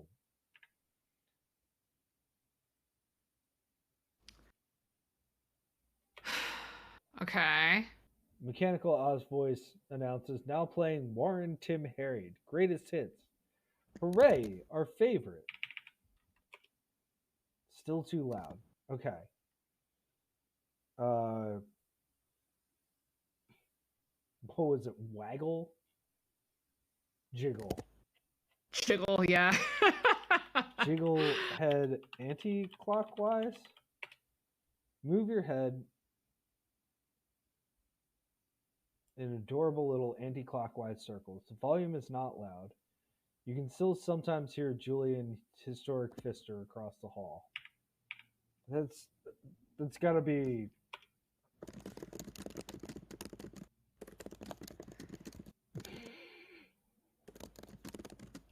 You can still sometimes hear Julian Historic Fister.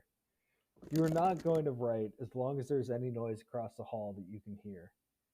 You were distracted by Historic Fister saying excitedly, okay, now you're a princess and I'm a ninja. Okay, I'm convinced. I'm convinced.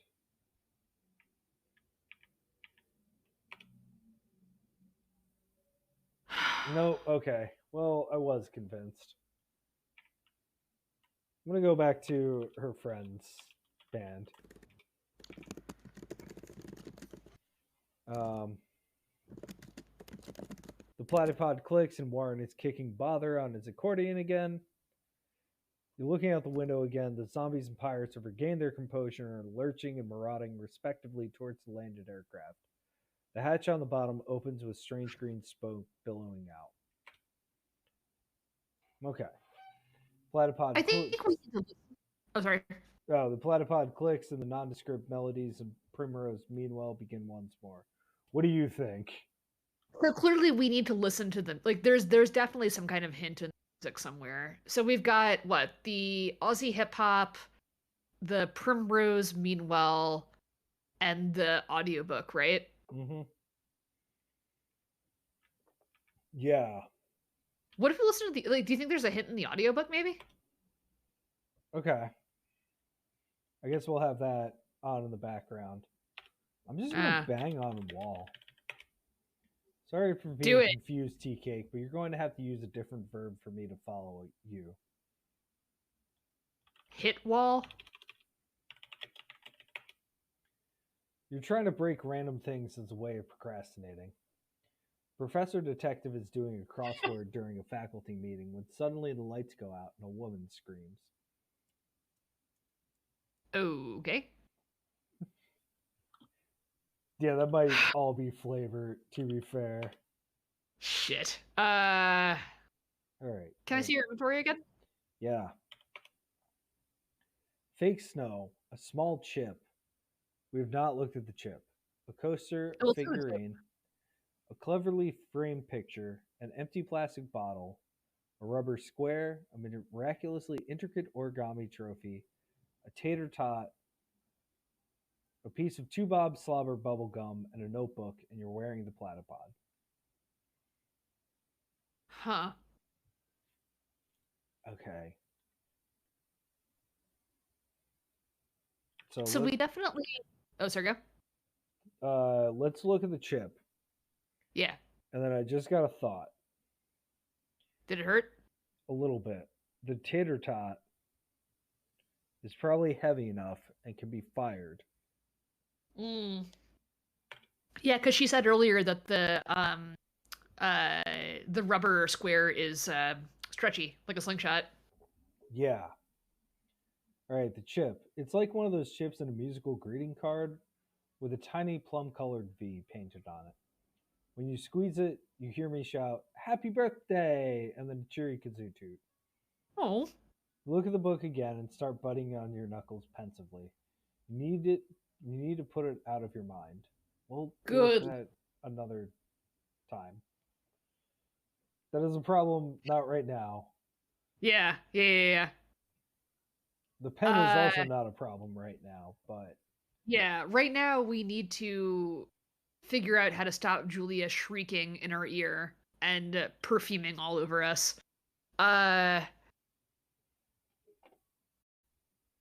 So we turned the volume up really loud and it was distracting, yeah?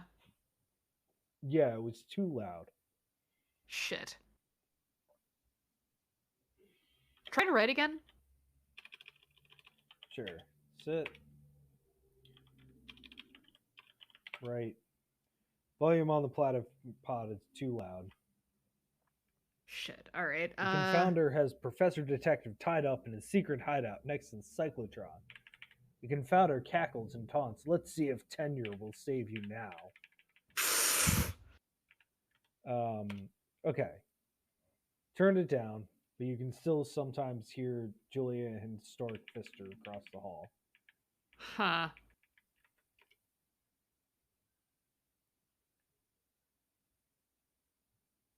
I'm going to be so angry if you're hiding a story about Julia doing some kind of Pavlovian conditioning experiments on you with a perfume when the two of you dated.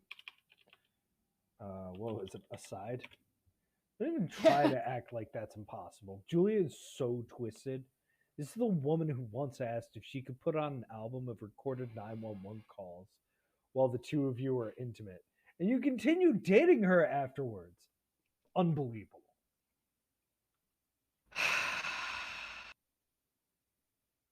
Okay. What if we break the tater tot in half and stuff each half in our ears and then put the platypod over that?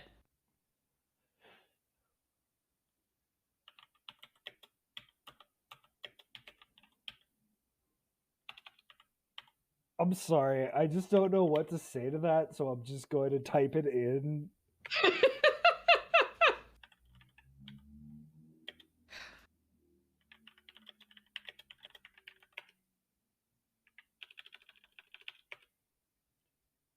God damn it.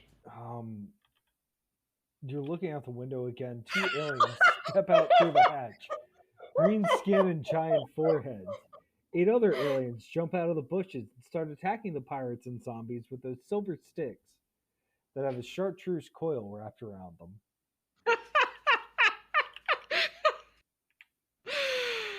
Um, put pot in ears. Watching your Uh, face squinch with pain as you try, it appears the tater tot are too large for your adorable little ears. uh, let's look at her inventory again. Well, I didn't have this in mind when I made it. The rubber square could be used like a slingshot if you put a suitable object in a little pouch. Ooh. Yeah, that's yeah, I put that together. You're distracted by a historic fister making a noise that doesn't sound very much like a ninja, unless there is an order of yodeling ninja that I don't know about. Huh. Okay, hang on. Put All right, yeah. pot What else in we got? pouch. As strong and stretchy as the rubber is, you basically have a slingshot now that something is in the pouch. You could shoot something. If I'm going to patent this, I should think about whether this unanticipated functionality exposes me to any legal risks. You look up at the ceiling again. Colin finished his PhD. Colin has a job at Yale. Colin is not germane to your current predicament. It's just a pen. You're a very good shot. I guess you were serious about that spooky bow hunting uncle.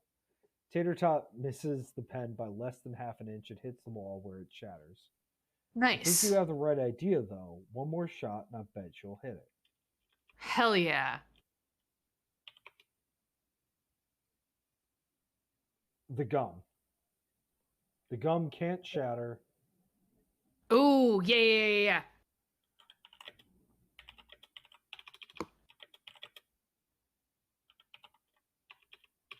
Or the chip, maybe?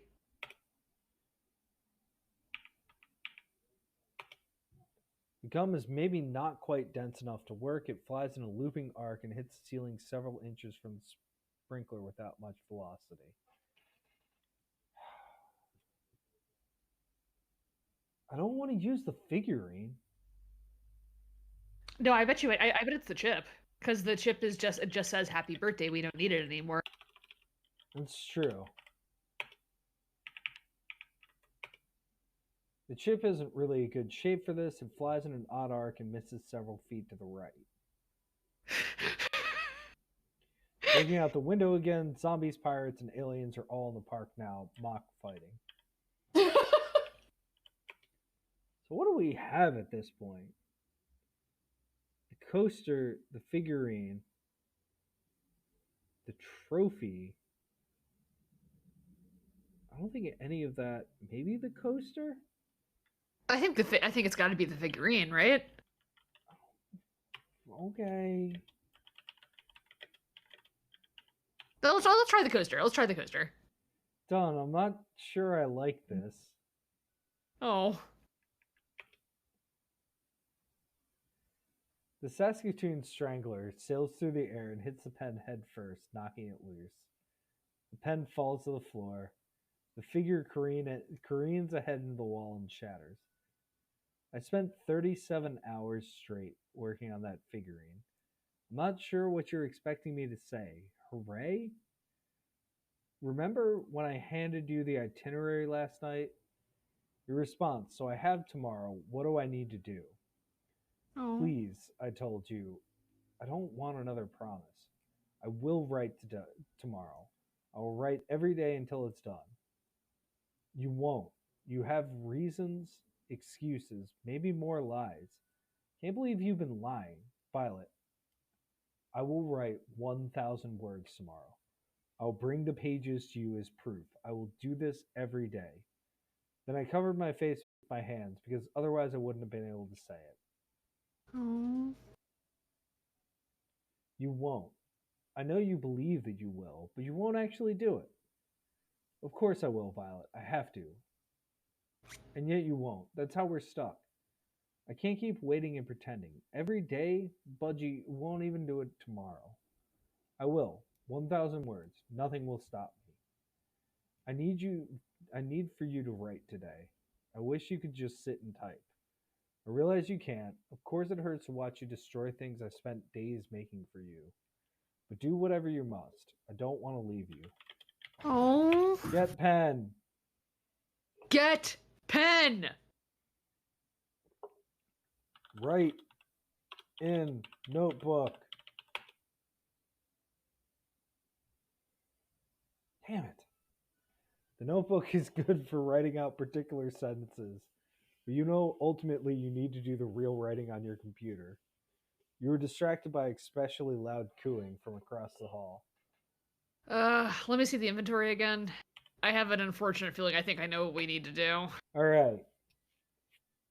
We have a pen, we have the platypod, we have the fake snow, we have a coaster, we have a framed picture, we have an empty plastic bottle, we have a rubber square, a fabulously intricate origami trophy, and a notebook. Where'd the gum go? We threw the gum. Oh, I think we need to chew the gum. Look, ceiling? X ceiling. You wouldn't even know about Two Bob Slobber bubblegum if not for me. I'm not even sure it's legal here. My mom always includes a box in our Australia Day care package. Oh.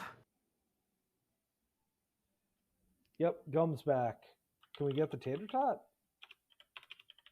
Oh yeah, where'd the tot go? It exploded on the wall. Well, shit. You're distracted by Julia's perfume again. I'm sure she sprayed on a second gallon this morning just to sidetrack you. Okay, chew gum. I made you try it before. You said that it tastes sort of like American bubble gum, only if one added soy sauce, pieces of pickled meat, and a bit of blood. And add to that now a strong mildew taste. Yuck, you gag and spit the gum back out. Oh, well, that wasn't helpful. Sorry.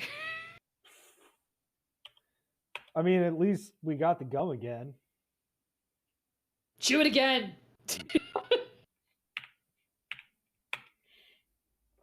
No way you're putting that back in your mouth. You're looking out the window again. One of the aliens is using his silver stick to vanquish a pirate that I'm pretty sure works at Starbucks. The alien tries to step forward, but something appears to be holding his left foot in place. No. I'm not. No, we're not looking at the window anymore. The only thing you need to do with aliens today is ignore them. Okay. Thank you, game.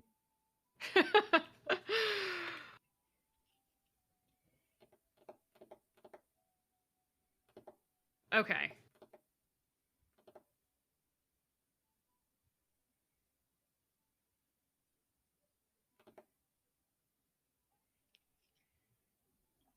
How do we get undistracted? Throw snow under door?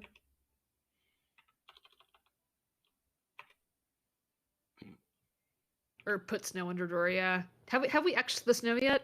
No. First, I shredded part of a white kitchen garbage bag. Then I treated it with a secret ingredient I learned about in a novelties magazine. Okay. Okay.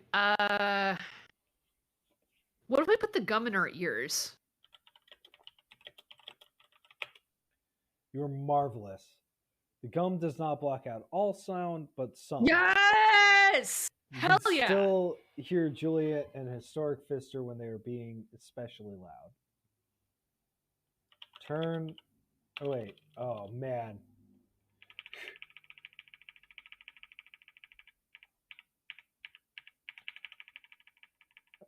Huh. Jiggle head So do we... clockwise. No, we need to put the platypod back on.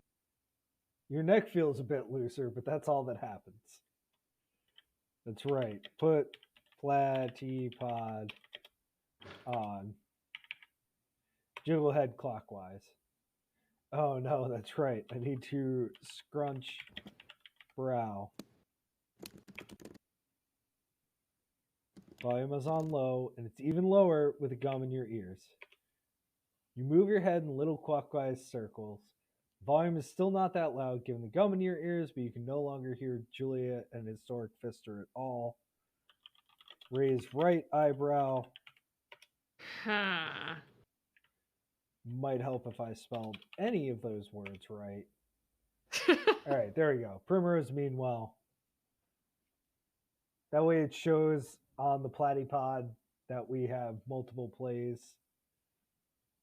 Sit. Right. Right. For God's sake, just right. You're looking out the window again. The alien is sinking into the ground. A zombie surgeon is trying to save him. Holes are opening up in several other places in the park. I'm so glad we're done having to listen to Julie and Historic Fister. You start back on the first sentence. Among the most confounding aspects of contemporary. Among the most confounding. Looking towards the door and inhaling deeply. The perfume. I agree that it's appealing. But so much so as to keep you from being able to construct a coherent sentence? I think it's wishful to imagine that I would actually be so sanguine about this. Okay, maybe we need to take a different tack. Like, maybe instead of blocking off our nose, we need to, like, create a different smell in the room?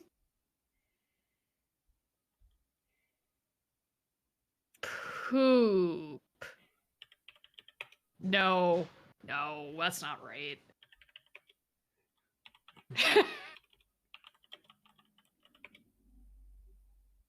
Okay, no. All right. Well, it was worth a shot. Sniff. Snow. This is no time for sniffing around. You have to write. Primrose sings about how she likes to write in her journal. Oh.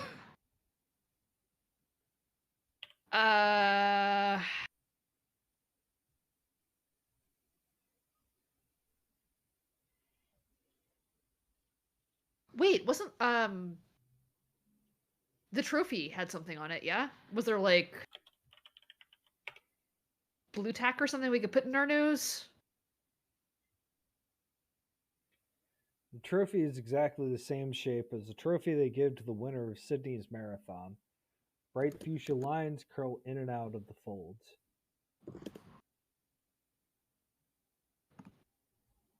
Huh.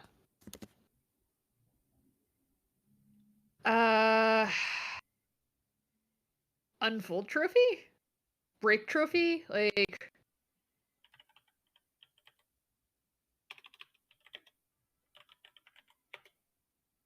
What? I spent 2 full days making that. I can't see any reason why you'd want to unfold it. huh. Okay.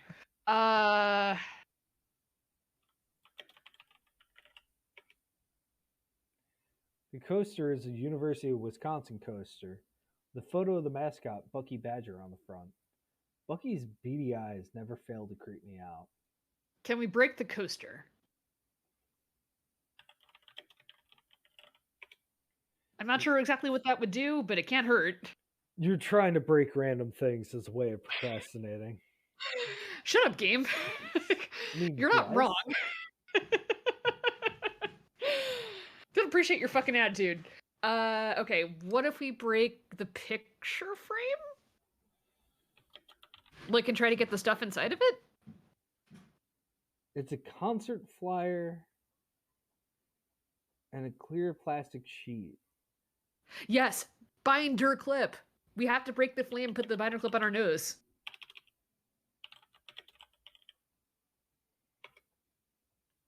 I've fused the binder clip to the rest of the frame. You can't do anything without breaking the frame, which it goes without saying has considerable sentimental value for us both. Break frame. Yeah. You try to break the frame gently. I've fused the binder clip well, however, so You end up having to pull and twist to get it apart. When you do, the front and back each break into several pieces. What is now on the desk, along with a binder clip and photograph, are some pitiful little plastic shards. Obviously, I won't be able to repair it. Unbelievable. Unbe-bothering believable. Remember that night sitting on the swing shortly after we started dating? I was emphatic that we had to end this before we got serious. But Violet, you said, I'm already serious.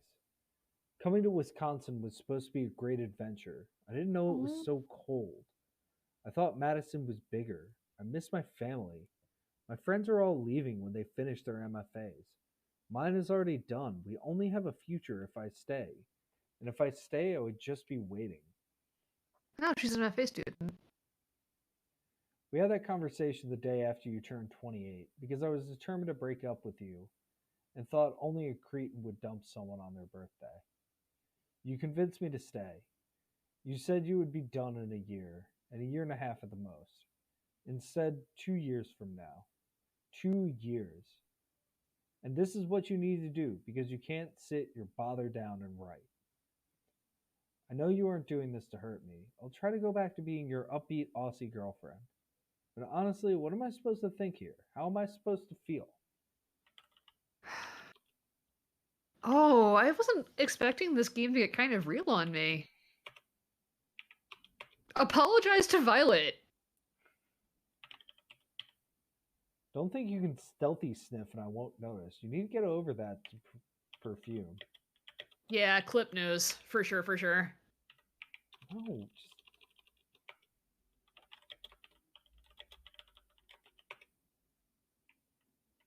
Maybe you need to use an S.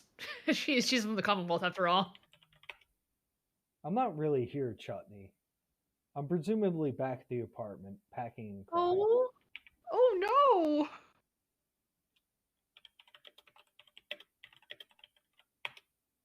You put the binder clip on the nose.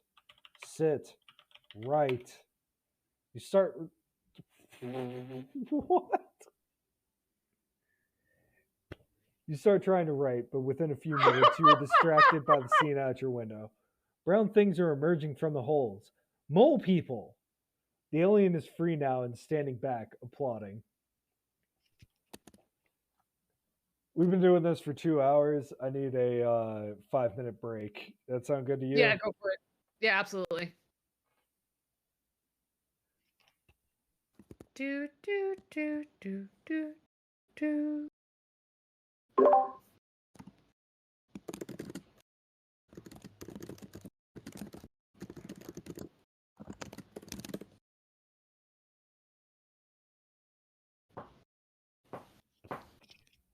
Yeah, I think it did. God damn it. We'll just clip that, make that a feature video.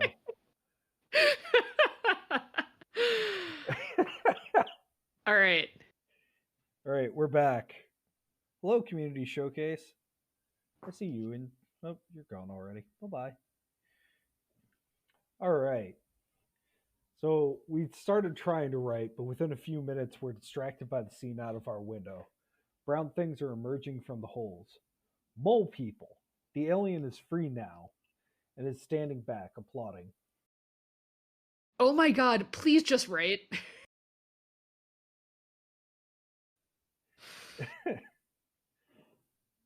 Applaud back.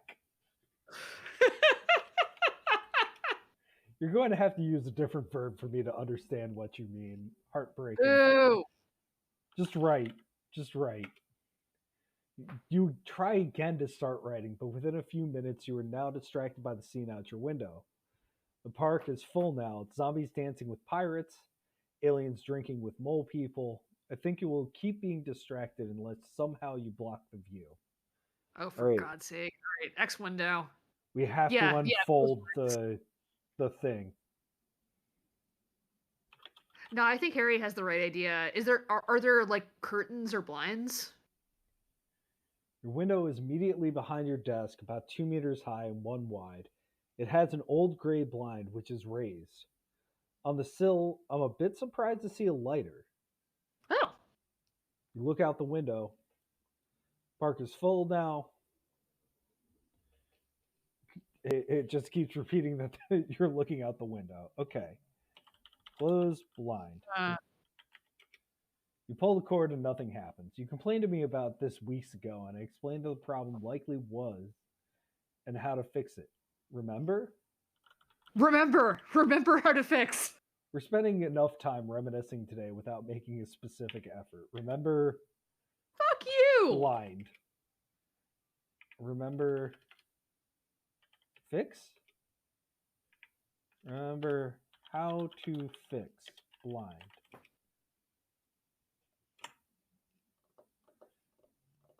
Huh. X cord maybe? It's a plain white cord, easily tangled. Remember problem.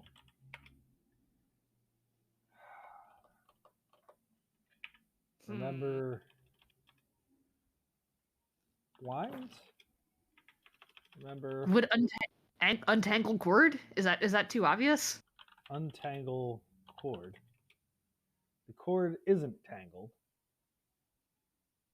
Well, fuck you then. Explains. I wish the blind was more colorful. It's raised, there's a cord. You'll have to get onto the desk. Oh, this didn't work out great for us last time. Climb desk.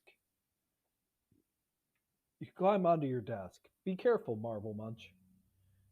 Primrose sings about how the idea of living with 8 housemates sounded like fun, but she actually spends most weekends hiding from them in her room. You pay no attention. This is bullshit. Put the Australian hip hop back on. All right. Raise right eyebrow. The platypod clicks, and Warren is taking no prisoners on his accordion again. The platypod clicks, and the Ozhop you fail to properly appreciate resumes. Hell yeah. All right. Let's look at the blinds from this angle.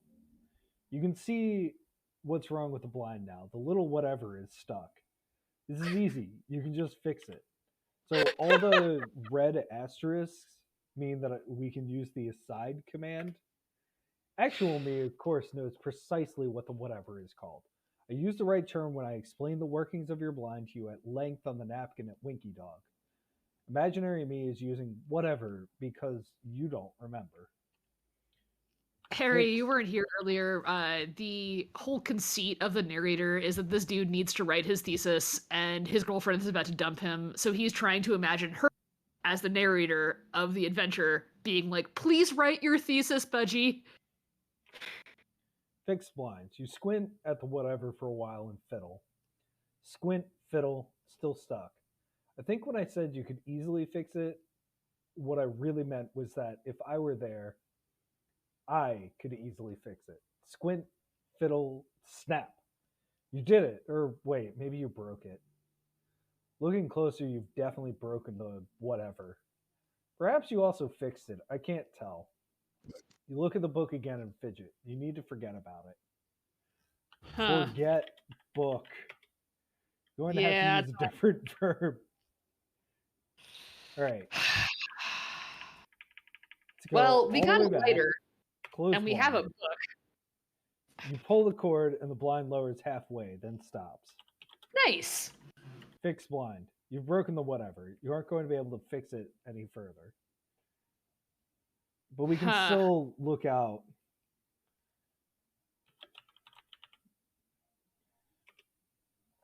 Your window... Oh, I didn't get the lighter yet.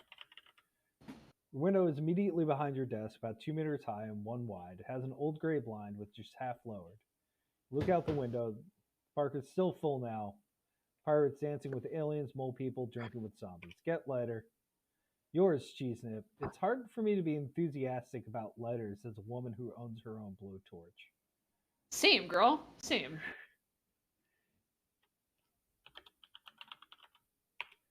Looking at the lighter. The letter is promoting some race car driver whose car is number 67. Our number. I was tipsy at a party once, and you were one of four random dudes trying to talk to me at once. I interrupted to tell my favorite joke. Why is 6 afraid of 7? Because 7, 8. No! I shouted. Because 7, the sickest thing I could come up with at the moment. 9.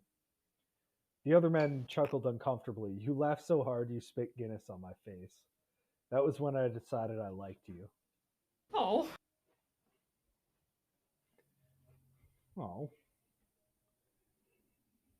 Okay. Well, we have a lighter. I think we gotta burn the book.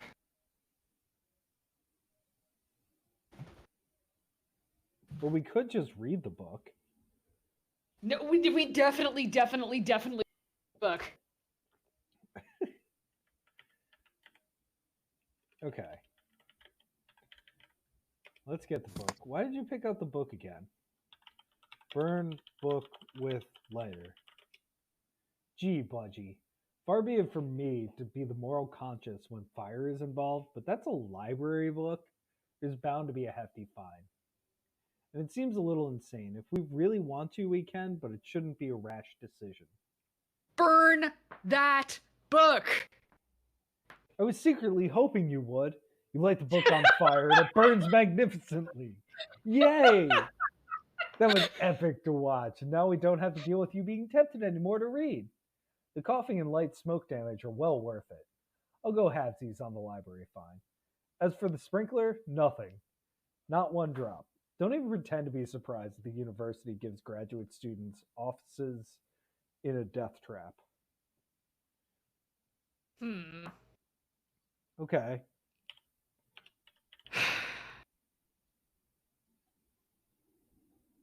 Yeah, what's in the room?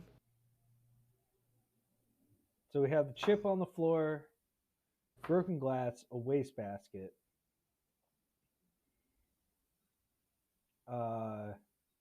pitiful little plastic shards, a photograph, your computer, my itinerary, and a pile you can't even contemplate. What? Can we put the pile in front of the window?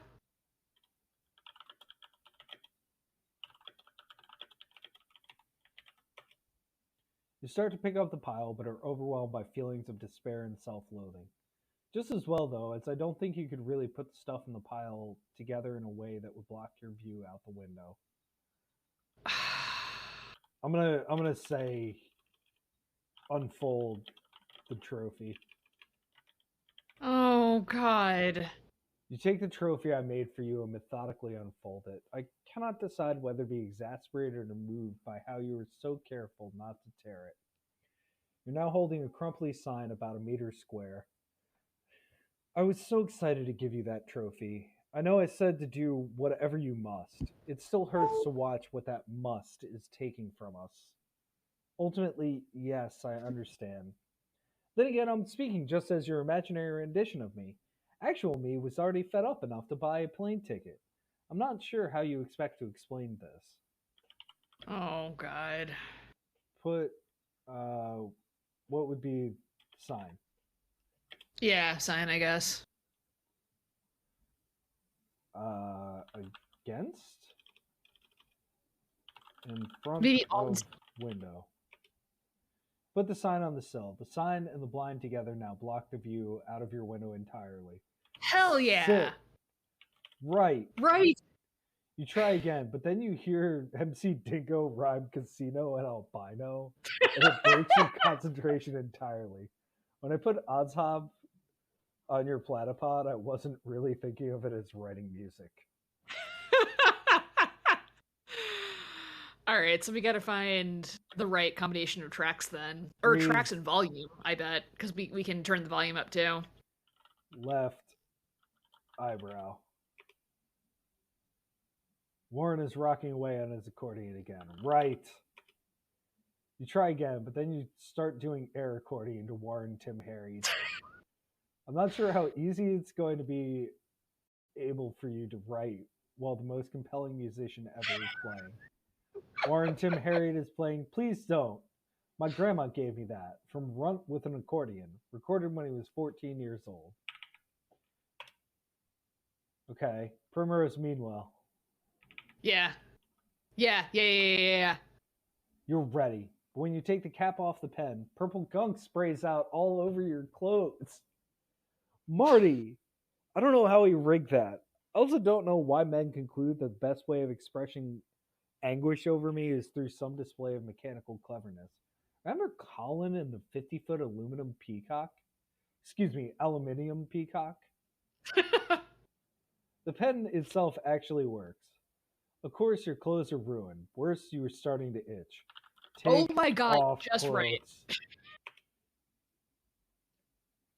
You place your clothes neatly next to the cactus. So you're standing in your office naked, with a red binder clip on your nose and what looks like a furry three-legged space creature on your head. You're ready to write now. I can feel it. Sit.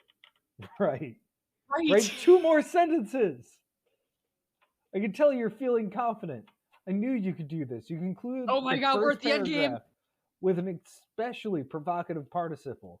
Then you hit enter and realize you have to pee. Unbelievable.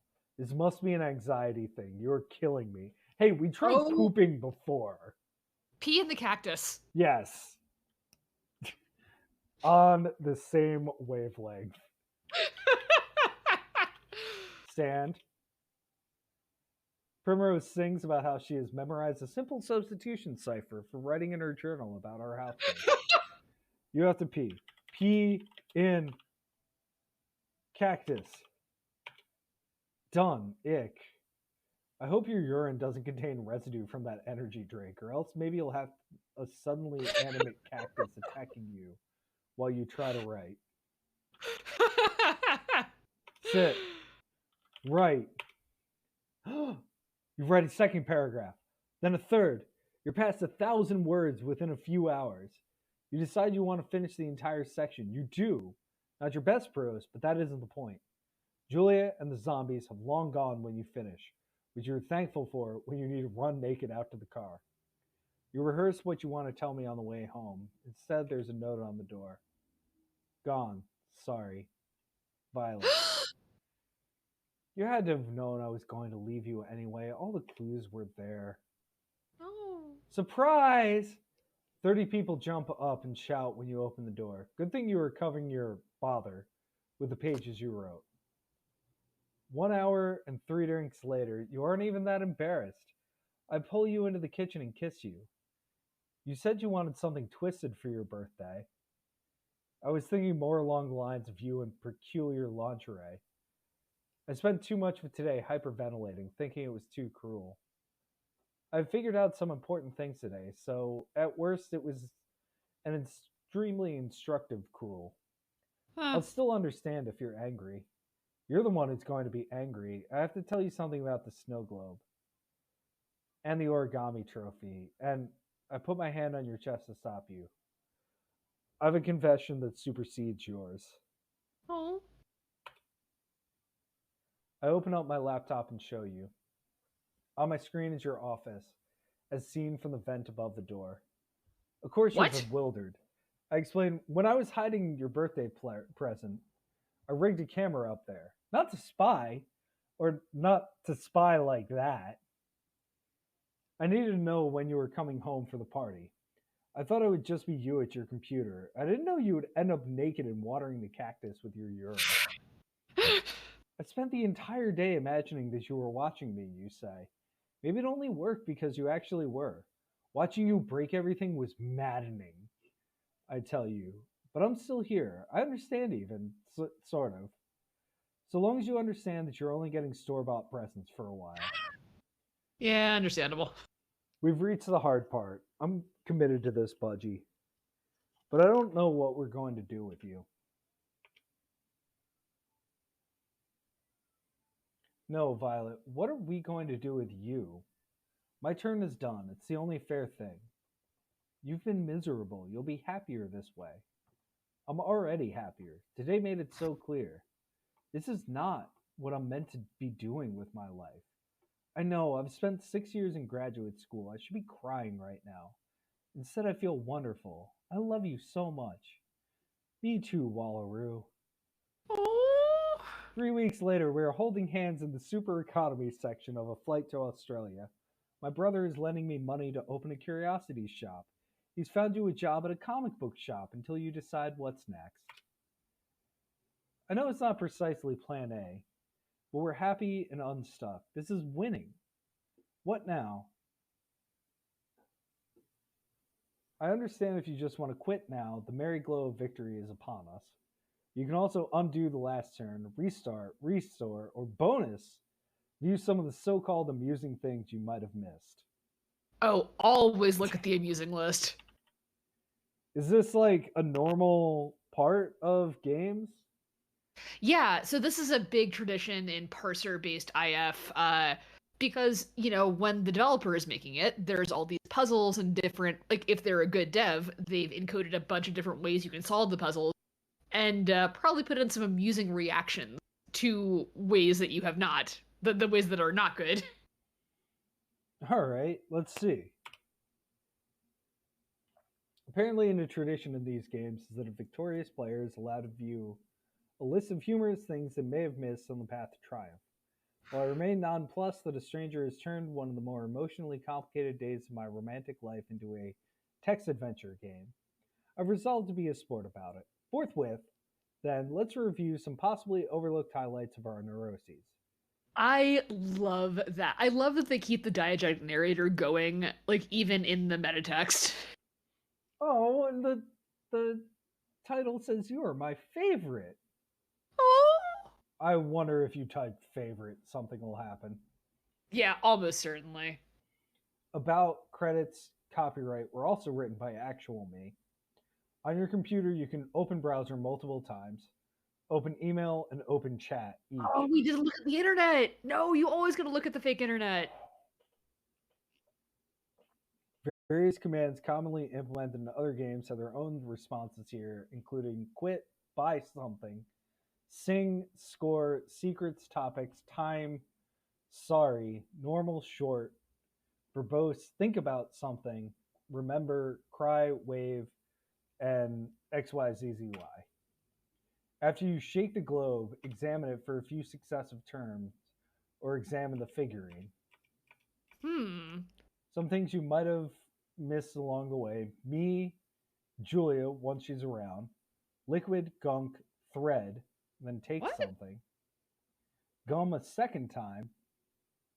Zombie a couple of times. Pirate, ceiling, wall, and floor. Also, the notebook has several pages to read, and its lenticular cover changes messages when you examine it. We tried. Ah!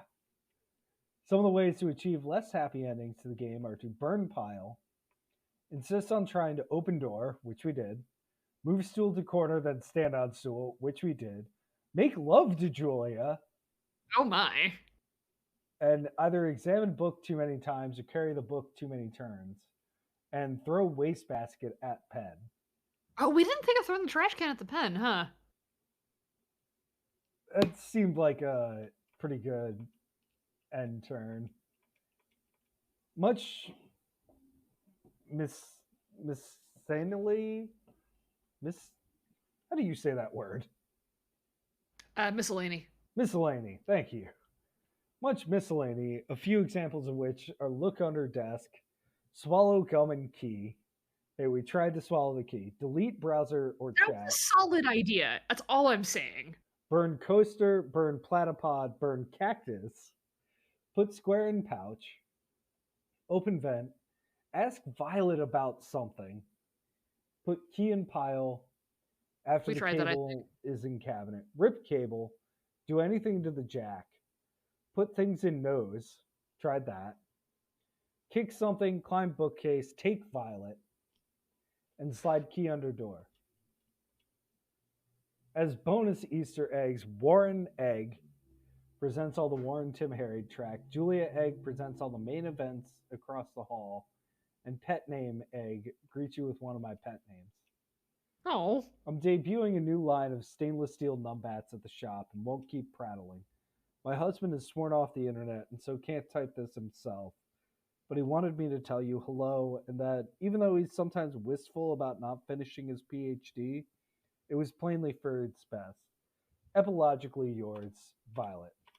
Oh my gosh. Now what, Chunky Rabbit? Shall we undo, restart, or just quit? Oh. Uh can you scroll back up to the amusing a little bit? There were a couple of ones that I would not mind undoing and seeing what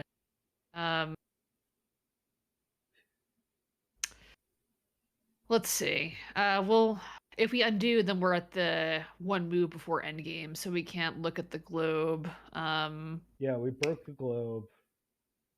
Did we even need to break the globe? I don't think so. I think we just broke her prison for Oh, no reason. that's heartbreaking. No, it's snowman breaking. Heyo. Um, Uh, like whoever wrote the writer of this definitely put a lot of love into the platypod track.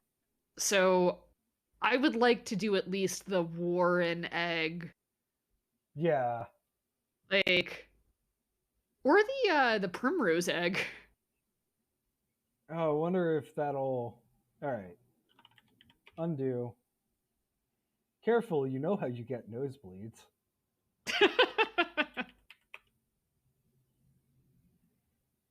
Warren Tim Harriet is playing Please Don't. My grandma gave me that from Runt with an Accordion, recorded when he was 14 years old. Warren is playing Someday They'll Go Too Far, which became a hit on the local pirate radio stations after being discovered by school authorities and played on the evening news.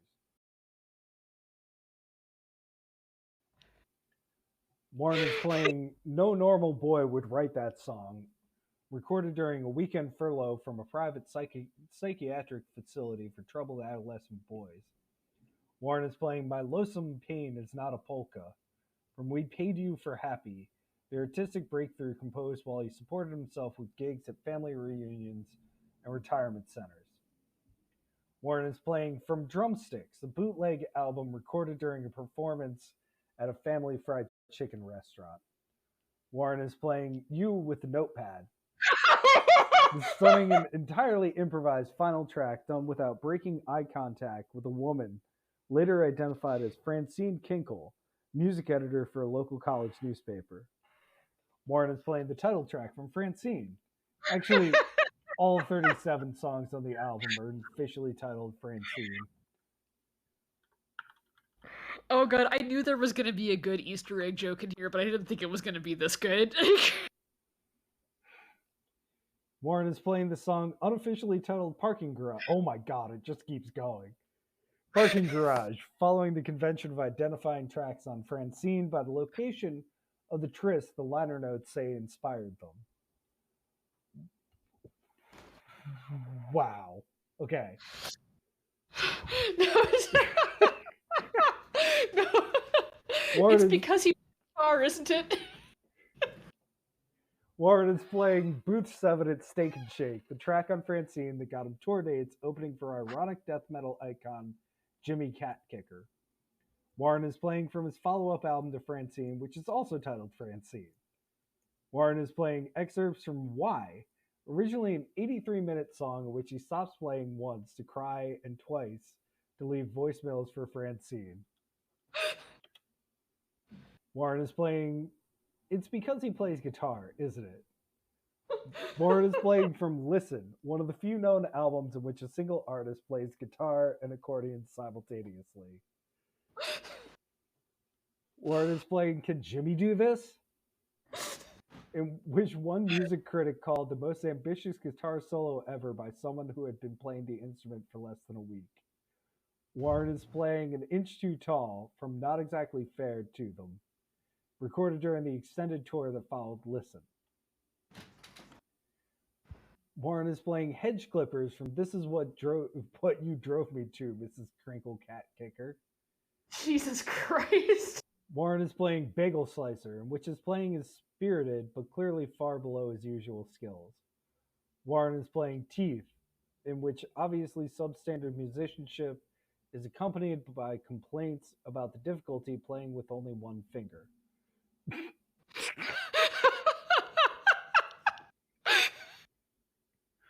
Ward is playing So I Lied. Pathetic, I know. From the compilation of songs he mailed to his manager at erratic intervals from different locations in the rural West. Warren is playing Your Cult Sounds Pretty Cool, his last known recording.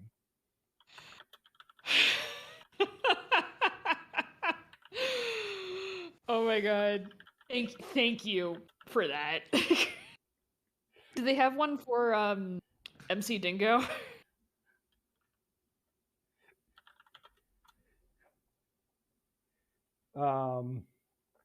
Let's find out. I don't think so. Yeah, no. Oh man. What else was in there?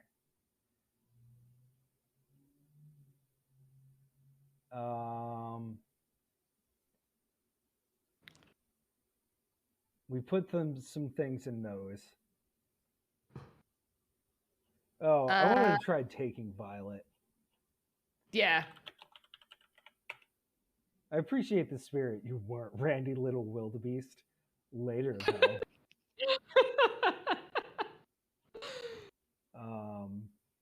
Delete browser.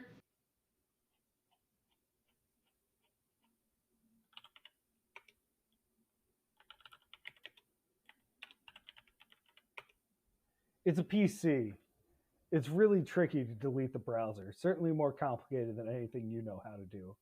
And no, we aren't going to have you using the internet to try and figure out how. We've gone around. Oh. Wow. We've gone around about this before. You can say use car. I say drive. You can say use telephone. I say car. Anything you want to do by saying use, you can do it with a more specific verb. And then I won't have to guess how you're wanting to use chat. Yeah, I can't open chat, can't do anything like that. Probably for the best, really. Shit happens. Shit happens, all good. Burn cactus? Yeah, why not?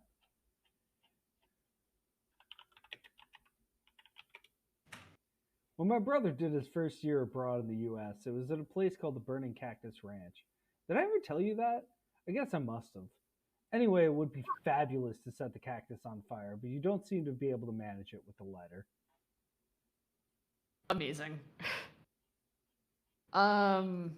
There anything else?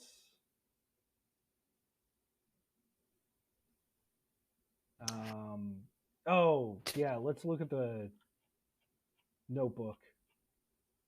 Oh, yeah.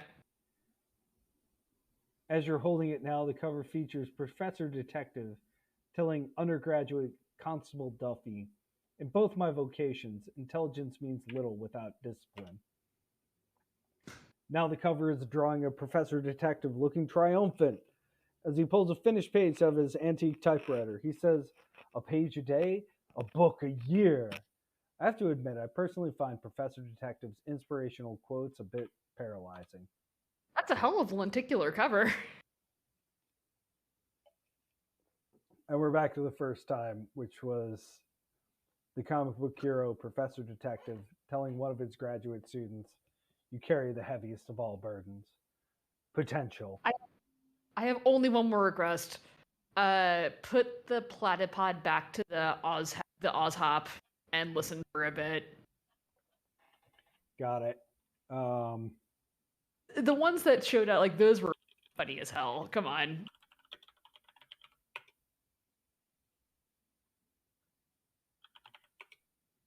Remember when you tried to sing Living on a Prayer at Lucy's karaoke party and the police came? Oh, wait. There we go. All right. What are some of the other normal verbs we could try? Can't sing. Sing, dance,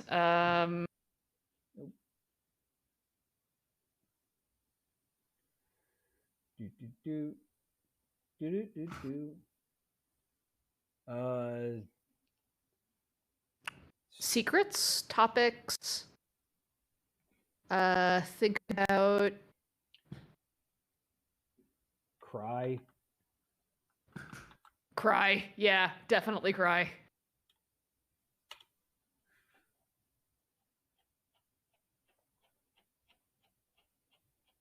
Scroll all the way to the bottom. There we go. Definitely cry.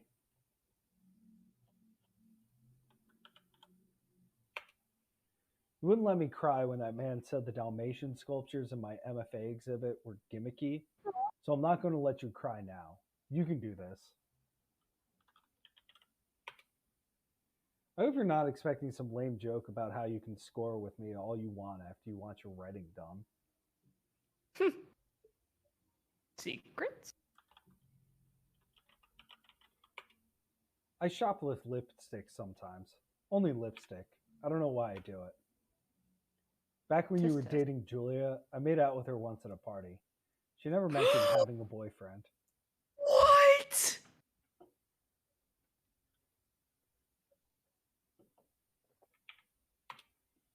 I'm secretly a space nymph who has been sent here on a mission to save Earth from invasion. The aliens are real. Oh, I think Violet might be fucking with us.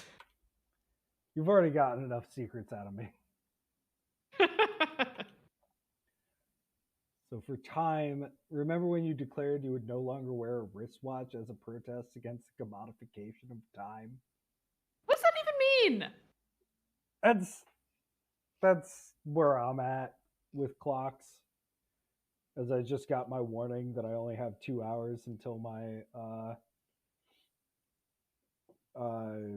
Duolingo is up. What are you doing? I'm sorry? What language are you doing? Oh, I've been doing Chinese. Hell yeah. Yeah, I started it a long time ago and then didn't do it for 2 years. So now I'm just like, no, I'm just going to go in order, fill it all the way up as far as I can without paying for it. Because there you go. But I'm doing better than I normally do. So that's good. All right. What happens if you wave? You have a super cute little wave. Not really sure if it accomplishes much right now, though. Oh. Think about Julia. Ick. That better not be something you do often. Think about Violet. Yes, Berry Smush. I wonder how you're able to do anything else. Still, obsessing about my loveliness isn't going to get your writing done today. Think about dissertation. It's just a full dissertation. You know, I love your contemplative nature, Fruit Cup, but we really need to focus on action today. Yeeks. Listen to... Wait, what did you say? Listen to Platypod. Yeah, that's good. Eek, Spicy Biscuit. If you're casting about for another dissertation topic at this point, we're in even more trouble than I thought. MC Dingo boasts of its sexual prowess over a sample of Waltzing Matilda.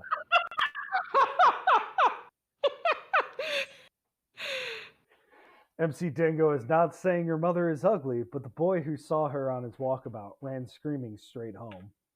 Jesus Christ. MC Dingo tells how he once convinced a yank that turntables spin anti-clockwise south of the equator. Oh my god.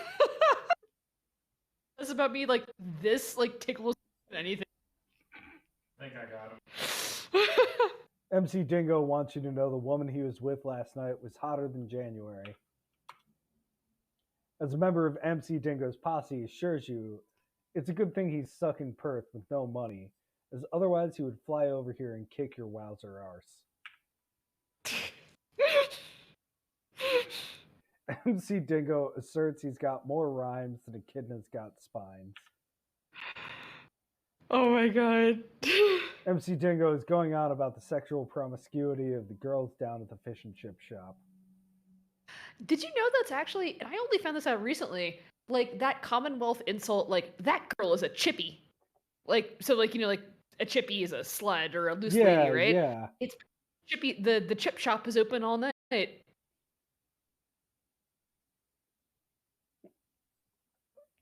I guess. Yeah, sure. No, that's like literally where that derives from. Like, I did not know that. MC Dingo declares, I'm not bragging, but I've been to bed with every